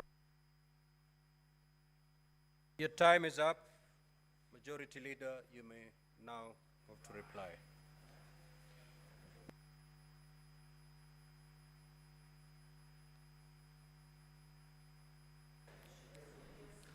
Mr. Speaker, sir, I beg to hereby reply, having listened to the contributions of my colleagues on this very important motion on trial by impeachment of the Deputy President, Honorable Rigathi Gachagua.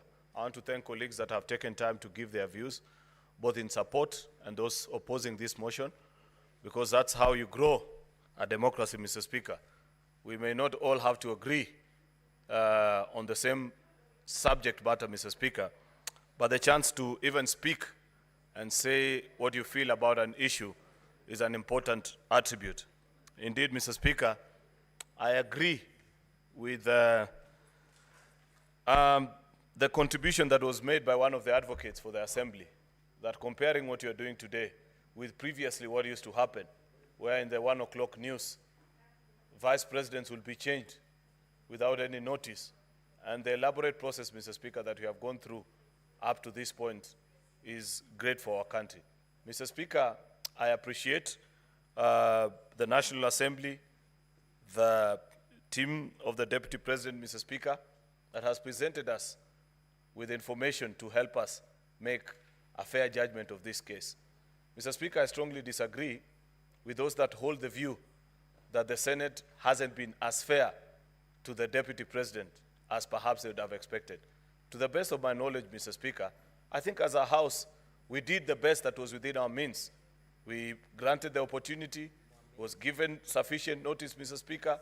It is only in the unfortunate circumstance of this afternoon where he was taken ill, Mr. Speaker, and I'd wish to take this time to extend my message of goodwill to him and wish that he can quickly recover and get on with his other duties, Mr. Speaker, both as a human being and should, whichever way this vote goes, Mr. Speaker, because it's not in my hands, but in the hands of the 67 jury that are here, Mr. Speaker, that he shall continue to thrive. I wish him well, Mr. Speaker. Like I observed earlier, this is a friend, and friends wish each other well under all circumstances. Mr. Speaker, you know, just as a final thought, I thought about the journey of the Deputy President and the tribulations that have occurred to him as occurrence to either his conduct or utterances. And I'm reminded of a book I once read, Mr. Speaker, by Senegalese satirist Osman Sembene, a book called Hala, where, Mr. Speaker, a very rich businessman by the name El Haji looks and desires a beautiful young lady by the name Ngone, and finally takes her in as a third wife. Unfortunately, on the same night that he marries her, he develops erectile dysfunction, Mr. Speaker, and is not able to consummate the marriage. Sometimes in life, Mr. Speaker, when you fall down, you have to prepare to get down before you eventually can rise up, Mr. Speaker.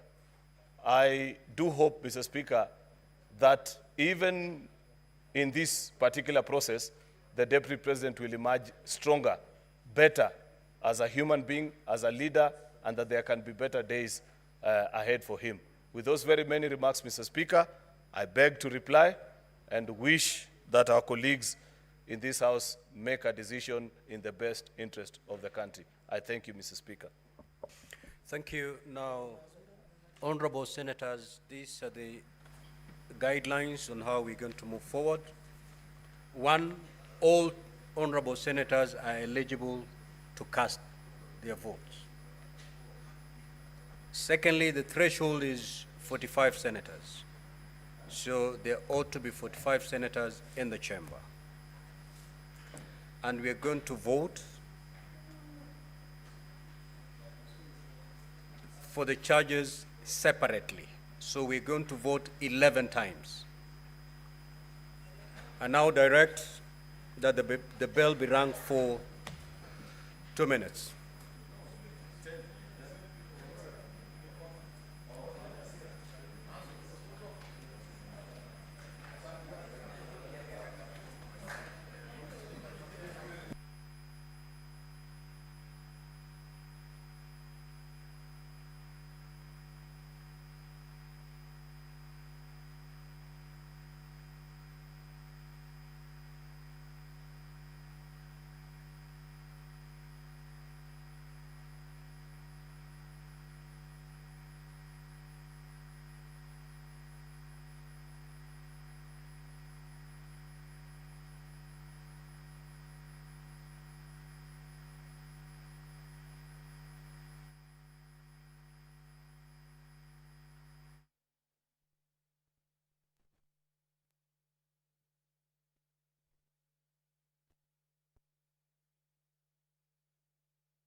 Good evening.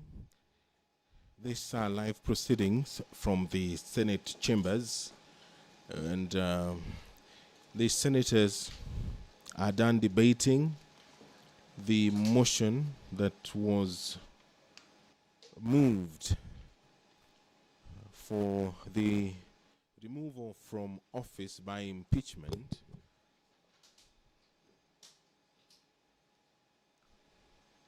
You're watching live pictures from the Senate, where debate has been concluded.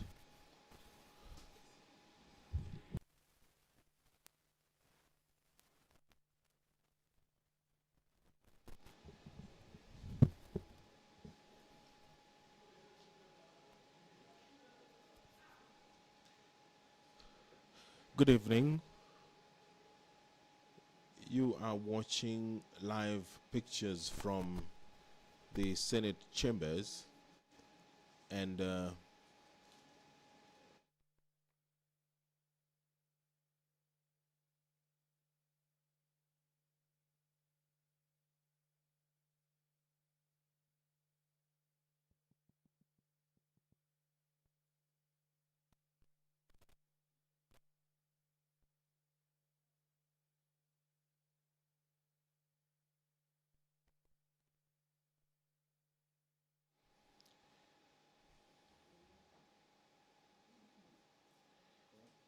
the senators are done debating the motion that was moved seeking the removal from office by impeachment the Deputy President of the Republic of Kenya, and now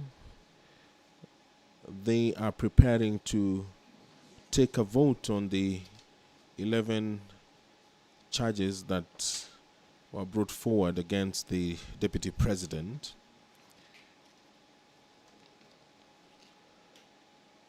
Charge 1, gross violation of Articles 10, Sub-Article 2A and B and C, Article 27, Sub-Article 4, Article 73, Sub-Article 1A and 2B, Article 75, Sub-Article 1C,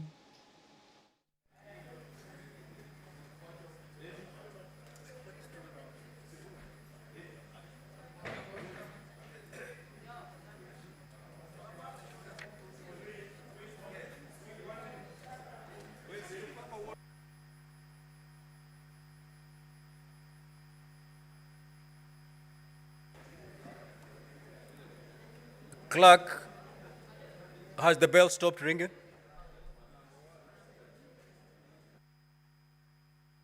Sergeant at Arms, kindly close the doors and draw the bar.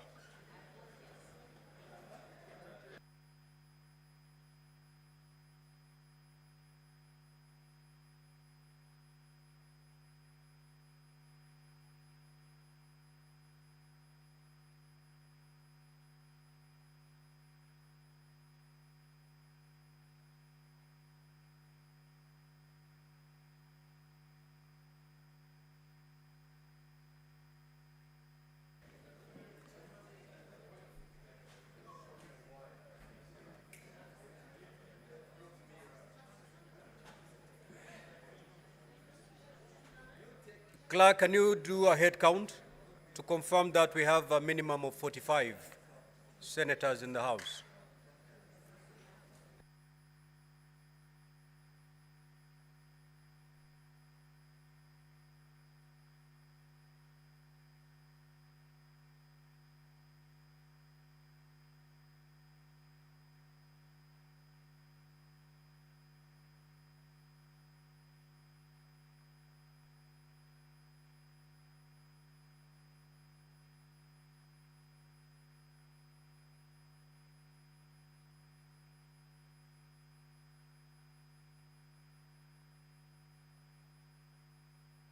Order, honorable senators.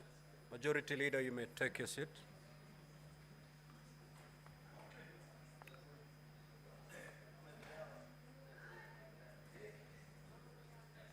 Now, honorable senators, we are moving to division. I will first put the question. Voting shall be electronically, and we shall be voting on separate charges. So we're going to vote 11 times this evening. I'll proceed to put the question. Honorable senators that are aware that the National Assembly on the 8th of October 2024 resolved, with the support of 282 members, being at least 2/3 of all members of the National Assembly, that pursuant to the provisions of Article 145(2), as read with Article 151(b) and 2 of the Constitution, and Standing Order 65(2) of the National Assembly Standing Orders, His Excellency Rigathi Gachagua, EGH, Deputy President of the Republic of Kenya, be removed from office by impeachment on the grounds specified in the special motion. Whereas by a letter reference NA/DLP/TBO/MTS/2024 into brackets 25, dated the 8th of October 2024, and received in the office of the Speaker of the Senate on the 9th of October 2024, the Speaker of the National Assembly informed the Speaker of the Senate of the approval of the special motion by the National Assembly, and further forwarded to the Speaker of the Senate documents in evidence of the proceedings of the National Assembly. Further, whereas pursuant to Article 145, as read with Article 150, 1B and 2 of the Constitution, and Standing Orders 78 and 79 of the Senate Standing Orders, the Senate had the National Assembly on the grounds for the proposed removal from office by impeachment of His Excellency Rigathi Gachagua, EGH, Deputy President of the Republic of Kenya. And further, whereas pursuant to Article 145, as read with Article 150, 1B and 2 of the Constitution, and Standing Orders 78 and 79 of the Senate Standing Orders, the Senate also had His Excellency Rigathi Gachagua, EGH, Deputy President of the Republic of Kenya, on the grounds of his proposed removal from office by impeachment of the Deputy President of the Republic of Kenya. Now, therefore, pursuant to Article 145, as read with Article 150, 1B and 2 of the Constitution, and Standing Order 78 and 79 of the Senate Standing Orders, the Senate resolves to remove from office by impeachment His Excellency Rigathi Gachagua, EGH, Deputy President of the Republic of Kenya, on the following grounds. 1. Gross violation of Articles 10, 2A, B and C, 27(4), 73(1)A and 2B, 75(1)C, and 129(2) of the Constitution, and Article 147(1) as read together with Article 131(2)C and D of the Constitution. 2. Gross violation of Article 147(1) and 152(1) of the Constitution by undermining the President and the Cabinet and the effective discharge of the national government's executive mandates. Number 3, gross violation of Article 6(2), 10(2)A, 174, 186(1), 189(1), and the fourth schedule to the Constitution by undermining devolution. Number 4, gross violation of Article 161 of the Constitution on the institutional and decisional independence of judges. Number 5, gross violation of Articles 3(1) and 148(5)A of the Constitution on the fidelity to the oath of office and allegiance. Number 6, serious reason to believe that His Excellency the Deputy President has committed crimes under Section 13(1)A and 62 of the National Cohesion and Integration Act. Number 7, serious reason to believe that His Excellency the Deputy President has committed gross economic crimes under Sections 45(1), 46, 47(a)(3), and 48(1) of the Anti-Corruption and Economic Crimes Act, and Sections 2, 3, 4, and 7 of the Proceeds of Crime and Anti-Money Laundering Act.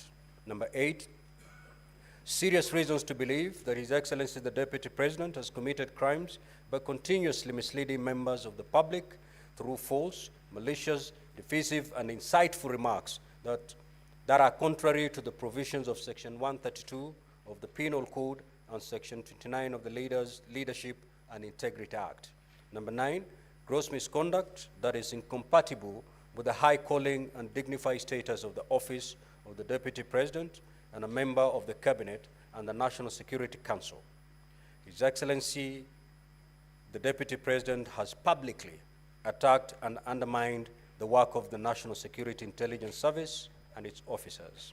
Number 10, gross misconduct by openly or publicly insubordinating the President, who is the head of state and government. And number 11, gross misconduct by persistently bullying state and public officers. As I've already indicated, honorable senators, voting shall be done electronically. So at this juncture, I will ask honorable senators to pull your cards out of the delegate unit. Sergeant at Arms, kindly go around and pick all the unattended delegate cards.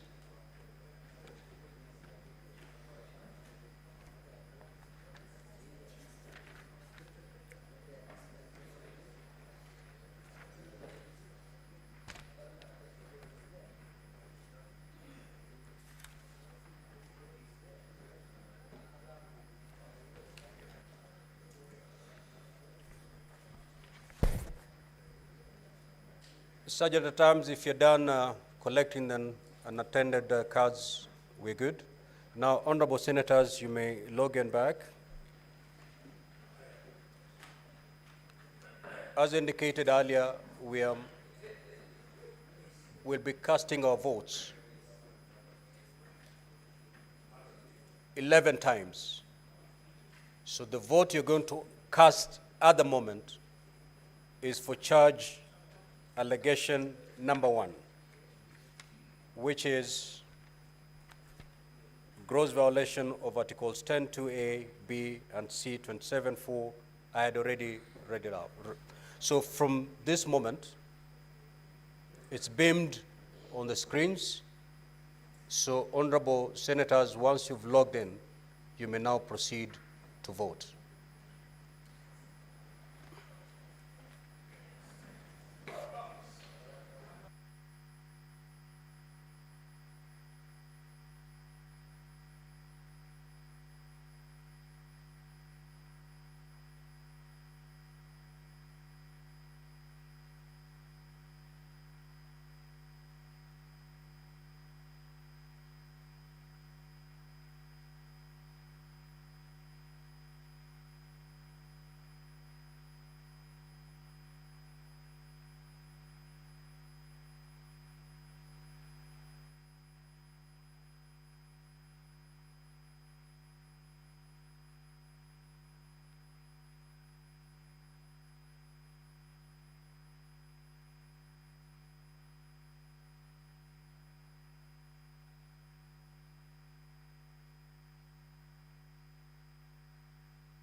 Senator Tabitha Keroche, may you move to dispatch and get some assistance.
We're now going to allegation number 2. It's been beamed on the screen. You may now vote.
We shall now move to ground number 3, allegation number 3. Can you beam it? There we are. Honorable Senators, you may now proceed to vote on allegation number 3.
We are now going to allegation number 4. Let it be beamed on the screen. Honorable Senators, you may now proceed to vote on ground number 4.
Honorable Senators, we are now moving to vote on charge number 5.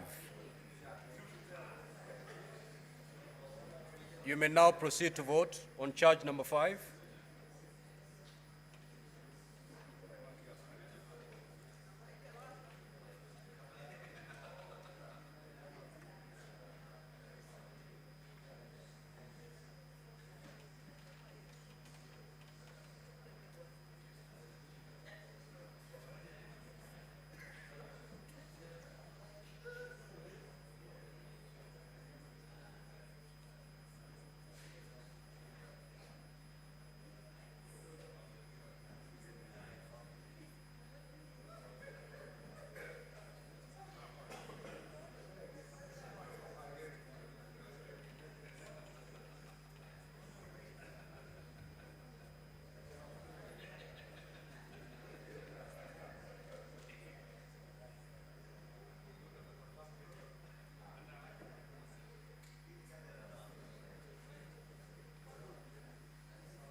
Honorable Senators, we are now moving to allegation number 6.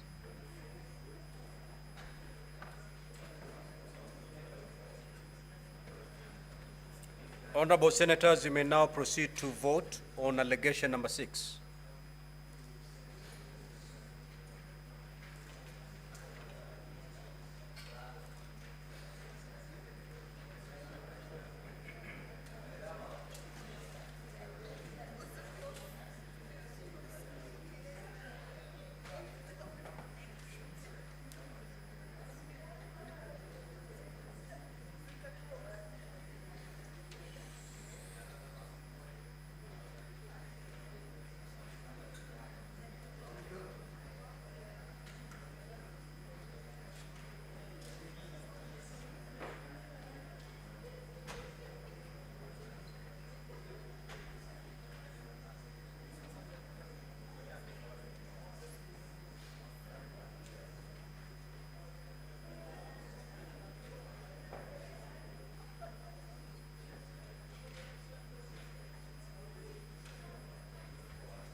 Honorable Senators, we are now going to move to allegation number 7.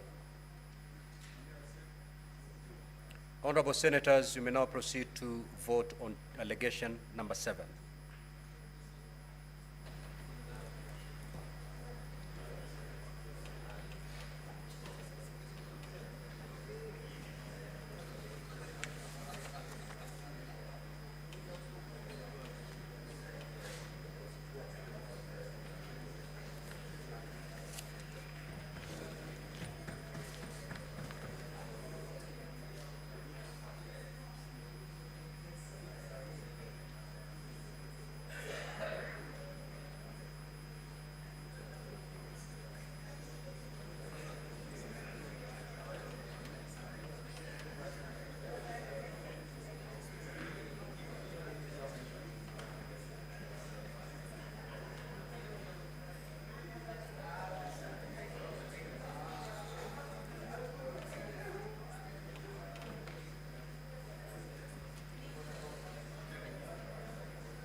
Honorable Senators, we are now moving to ground number 8.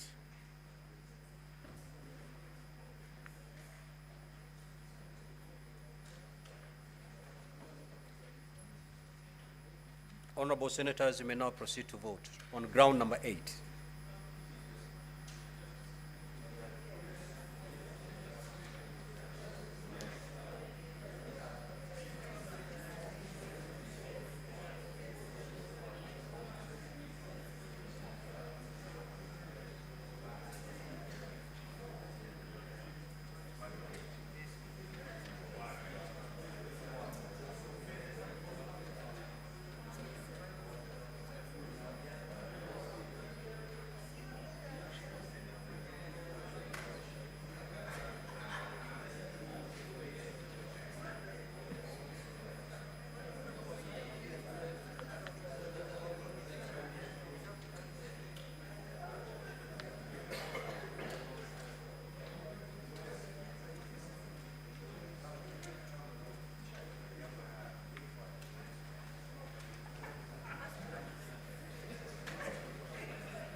Senator Karungo, just come to the dispatch, Senator Karungo, and cast your vote.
Honorable Senators, we're moving to charge number 9.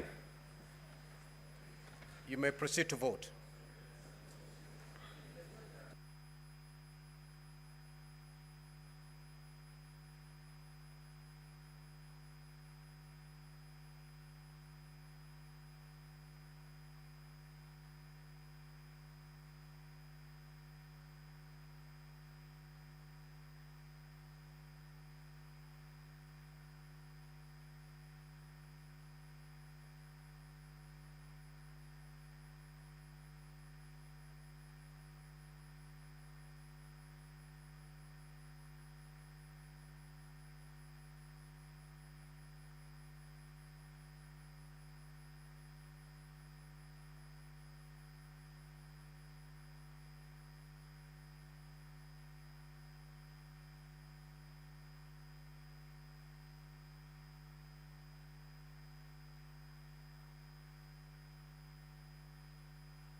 Honorable Senators, we're moving to charge number 10.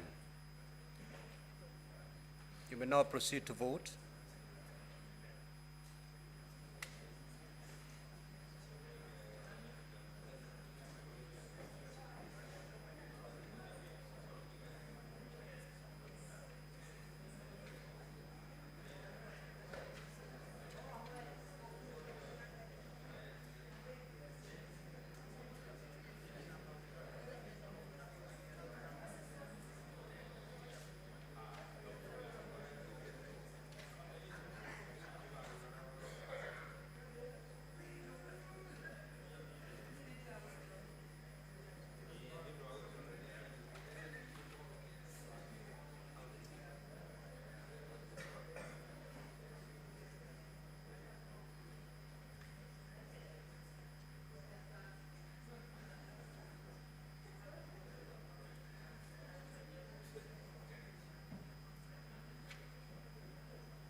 Senator Boni, proceed to dispatch and cast your vote.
Honorable Senators, we're now moving to the final charge, charge number 11. You may proceed to vote.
Honorable Senator Methu, proceed to dispatch. Senator Karen Nyamu, likewise. Senator Alan Chesang, proceed to the dispatch. Senator Karungo, proceed to the dispatch. Aye.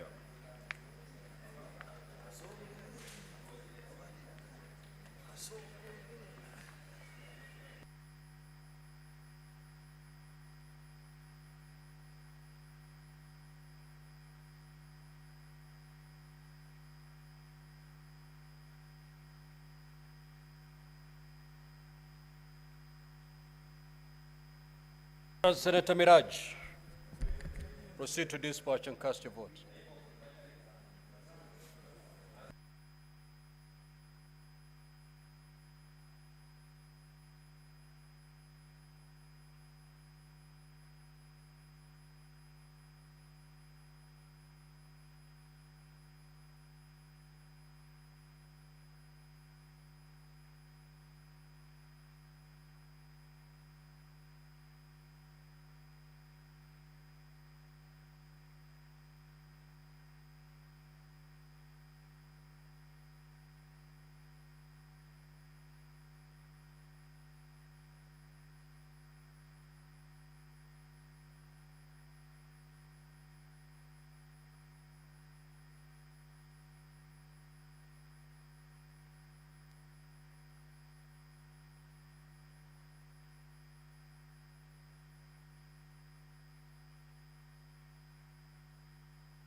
Senator Ojenda, proceed to dispatch.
Order, honorable senators. Senator Okoit Omtata, Senator Bass and Senator Oroba. Please take your seats.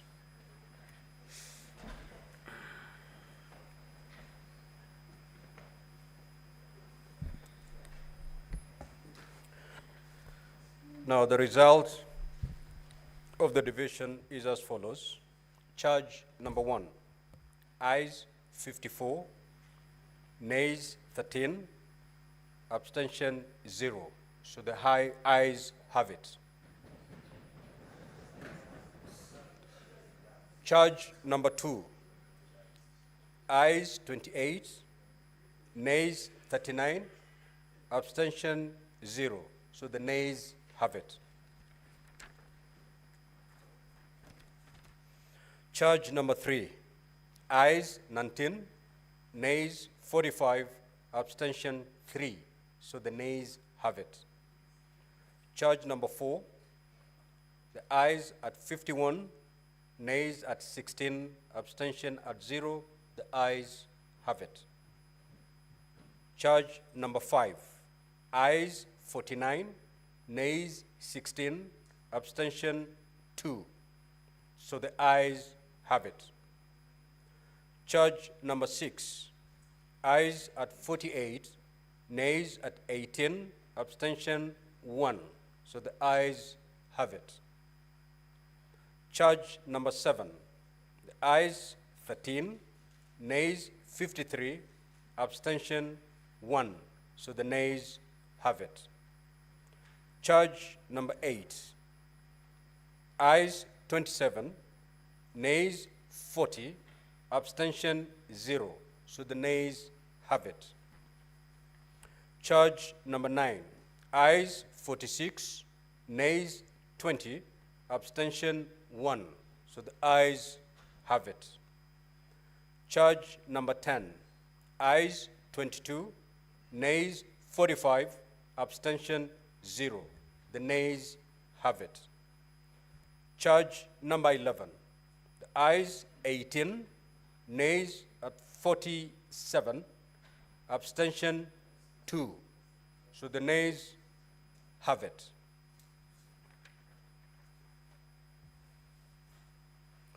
Now, honorable senators, the result of the division indicate that the Senate has upheld the following impeachment grounds. 1, gross violation of Articles 10(2)(a), B, and C, 27(4), 73(1)(a), and 2B, 75(1)(c), and 129(2) of the Constitution, and Article 147(1) as read together with Article 131(2)(c) and D of the Constitution. 4, gross violation, ground number 4, gross violation of Article 161 of the Constitution on the institutional and decisional independence of judges. Ground number 5, gross violation of Articles 3(1) and 148(5)(a) of the Constitution and the fidelity to the oath of office and allegiance. Ground number 6, serious reasons to believe that His Excellency the Deputy President has committed crimes under Sections 13(1)(a) and 62 of the National Cohesion and Integration Act. Ground number 9, gross misconduct that is incompatible with the high calling and dignified status of the office of the Deputy President and a member of the Cabinet and the National Security Council. His Excellency the Deputy President has publicly attacked and undermined work of the National Security Intelligence Service and its officers. Now, honorable senators, pursuant to Article 145(7) and 151(b) and 2 of the Constitution, and Standing Order 78(8) of the Senate has resolved to remove from office by impeachment His Excellency Rigathi Gachagua, EGH, the Deputy President of the Republic of Kenya.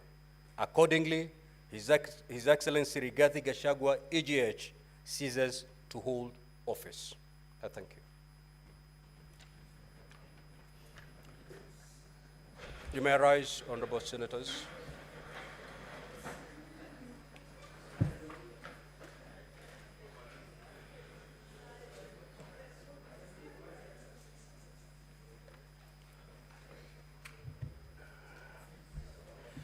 Now, honorable senators, there being no business on the order paper, the Senate stands adjourned until Tuesday, the 22nd of October, 2024 at 2:30 p.m.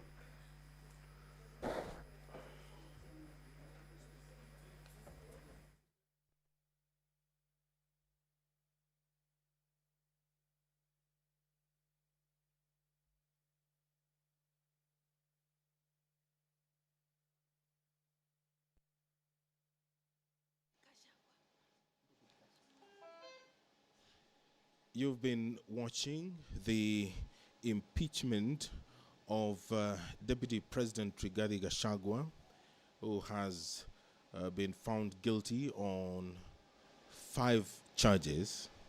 This special broadcast has been brought to you courtesy of the Parliamentary Broadcasting Unit in conjunction with the Kenya Broadcasting Corporation, on behalf of the team led by the coordinator Doris Gitonga and producer Bernard Timbe. My name is Edward Kabasa. Thank you for watching.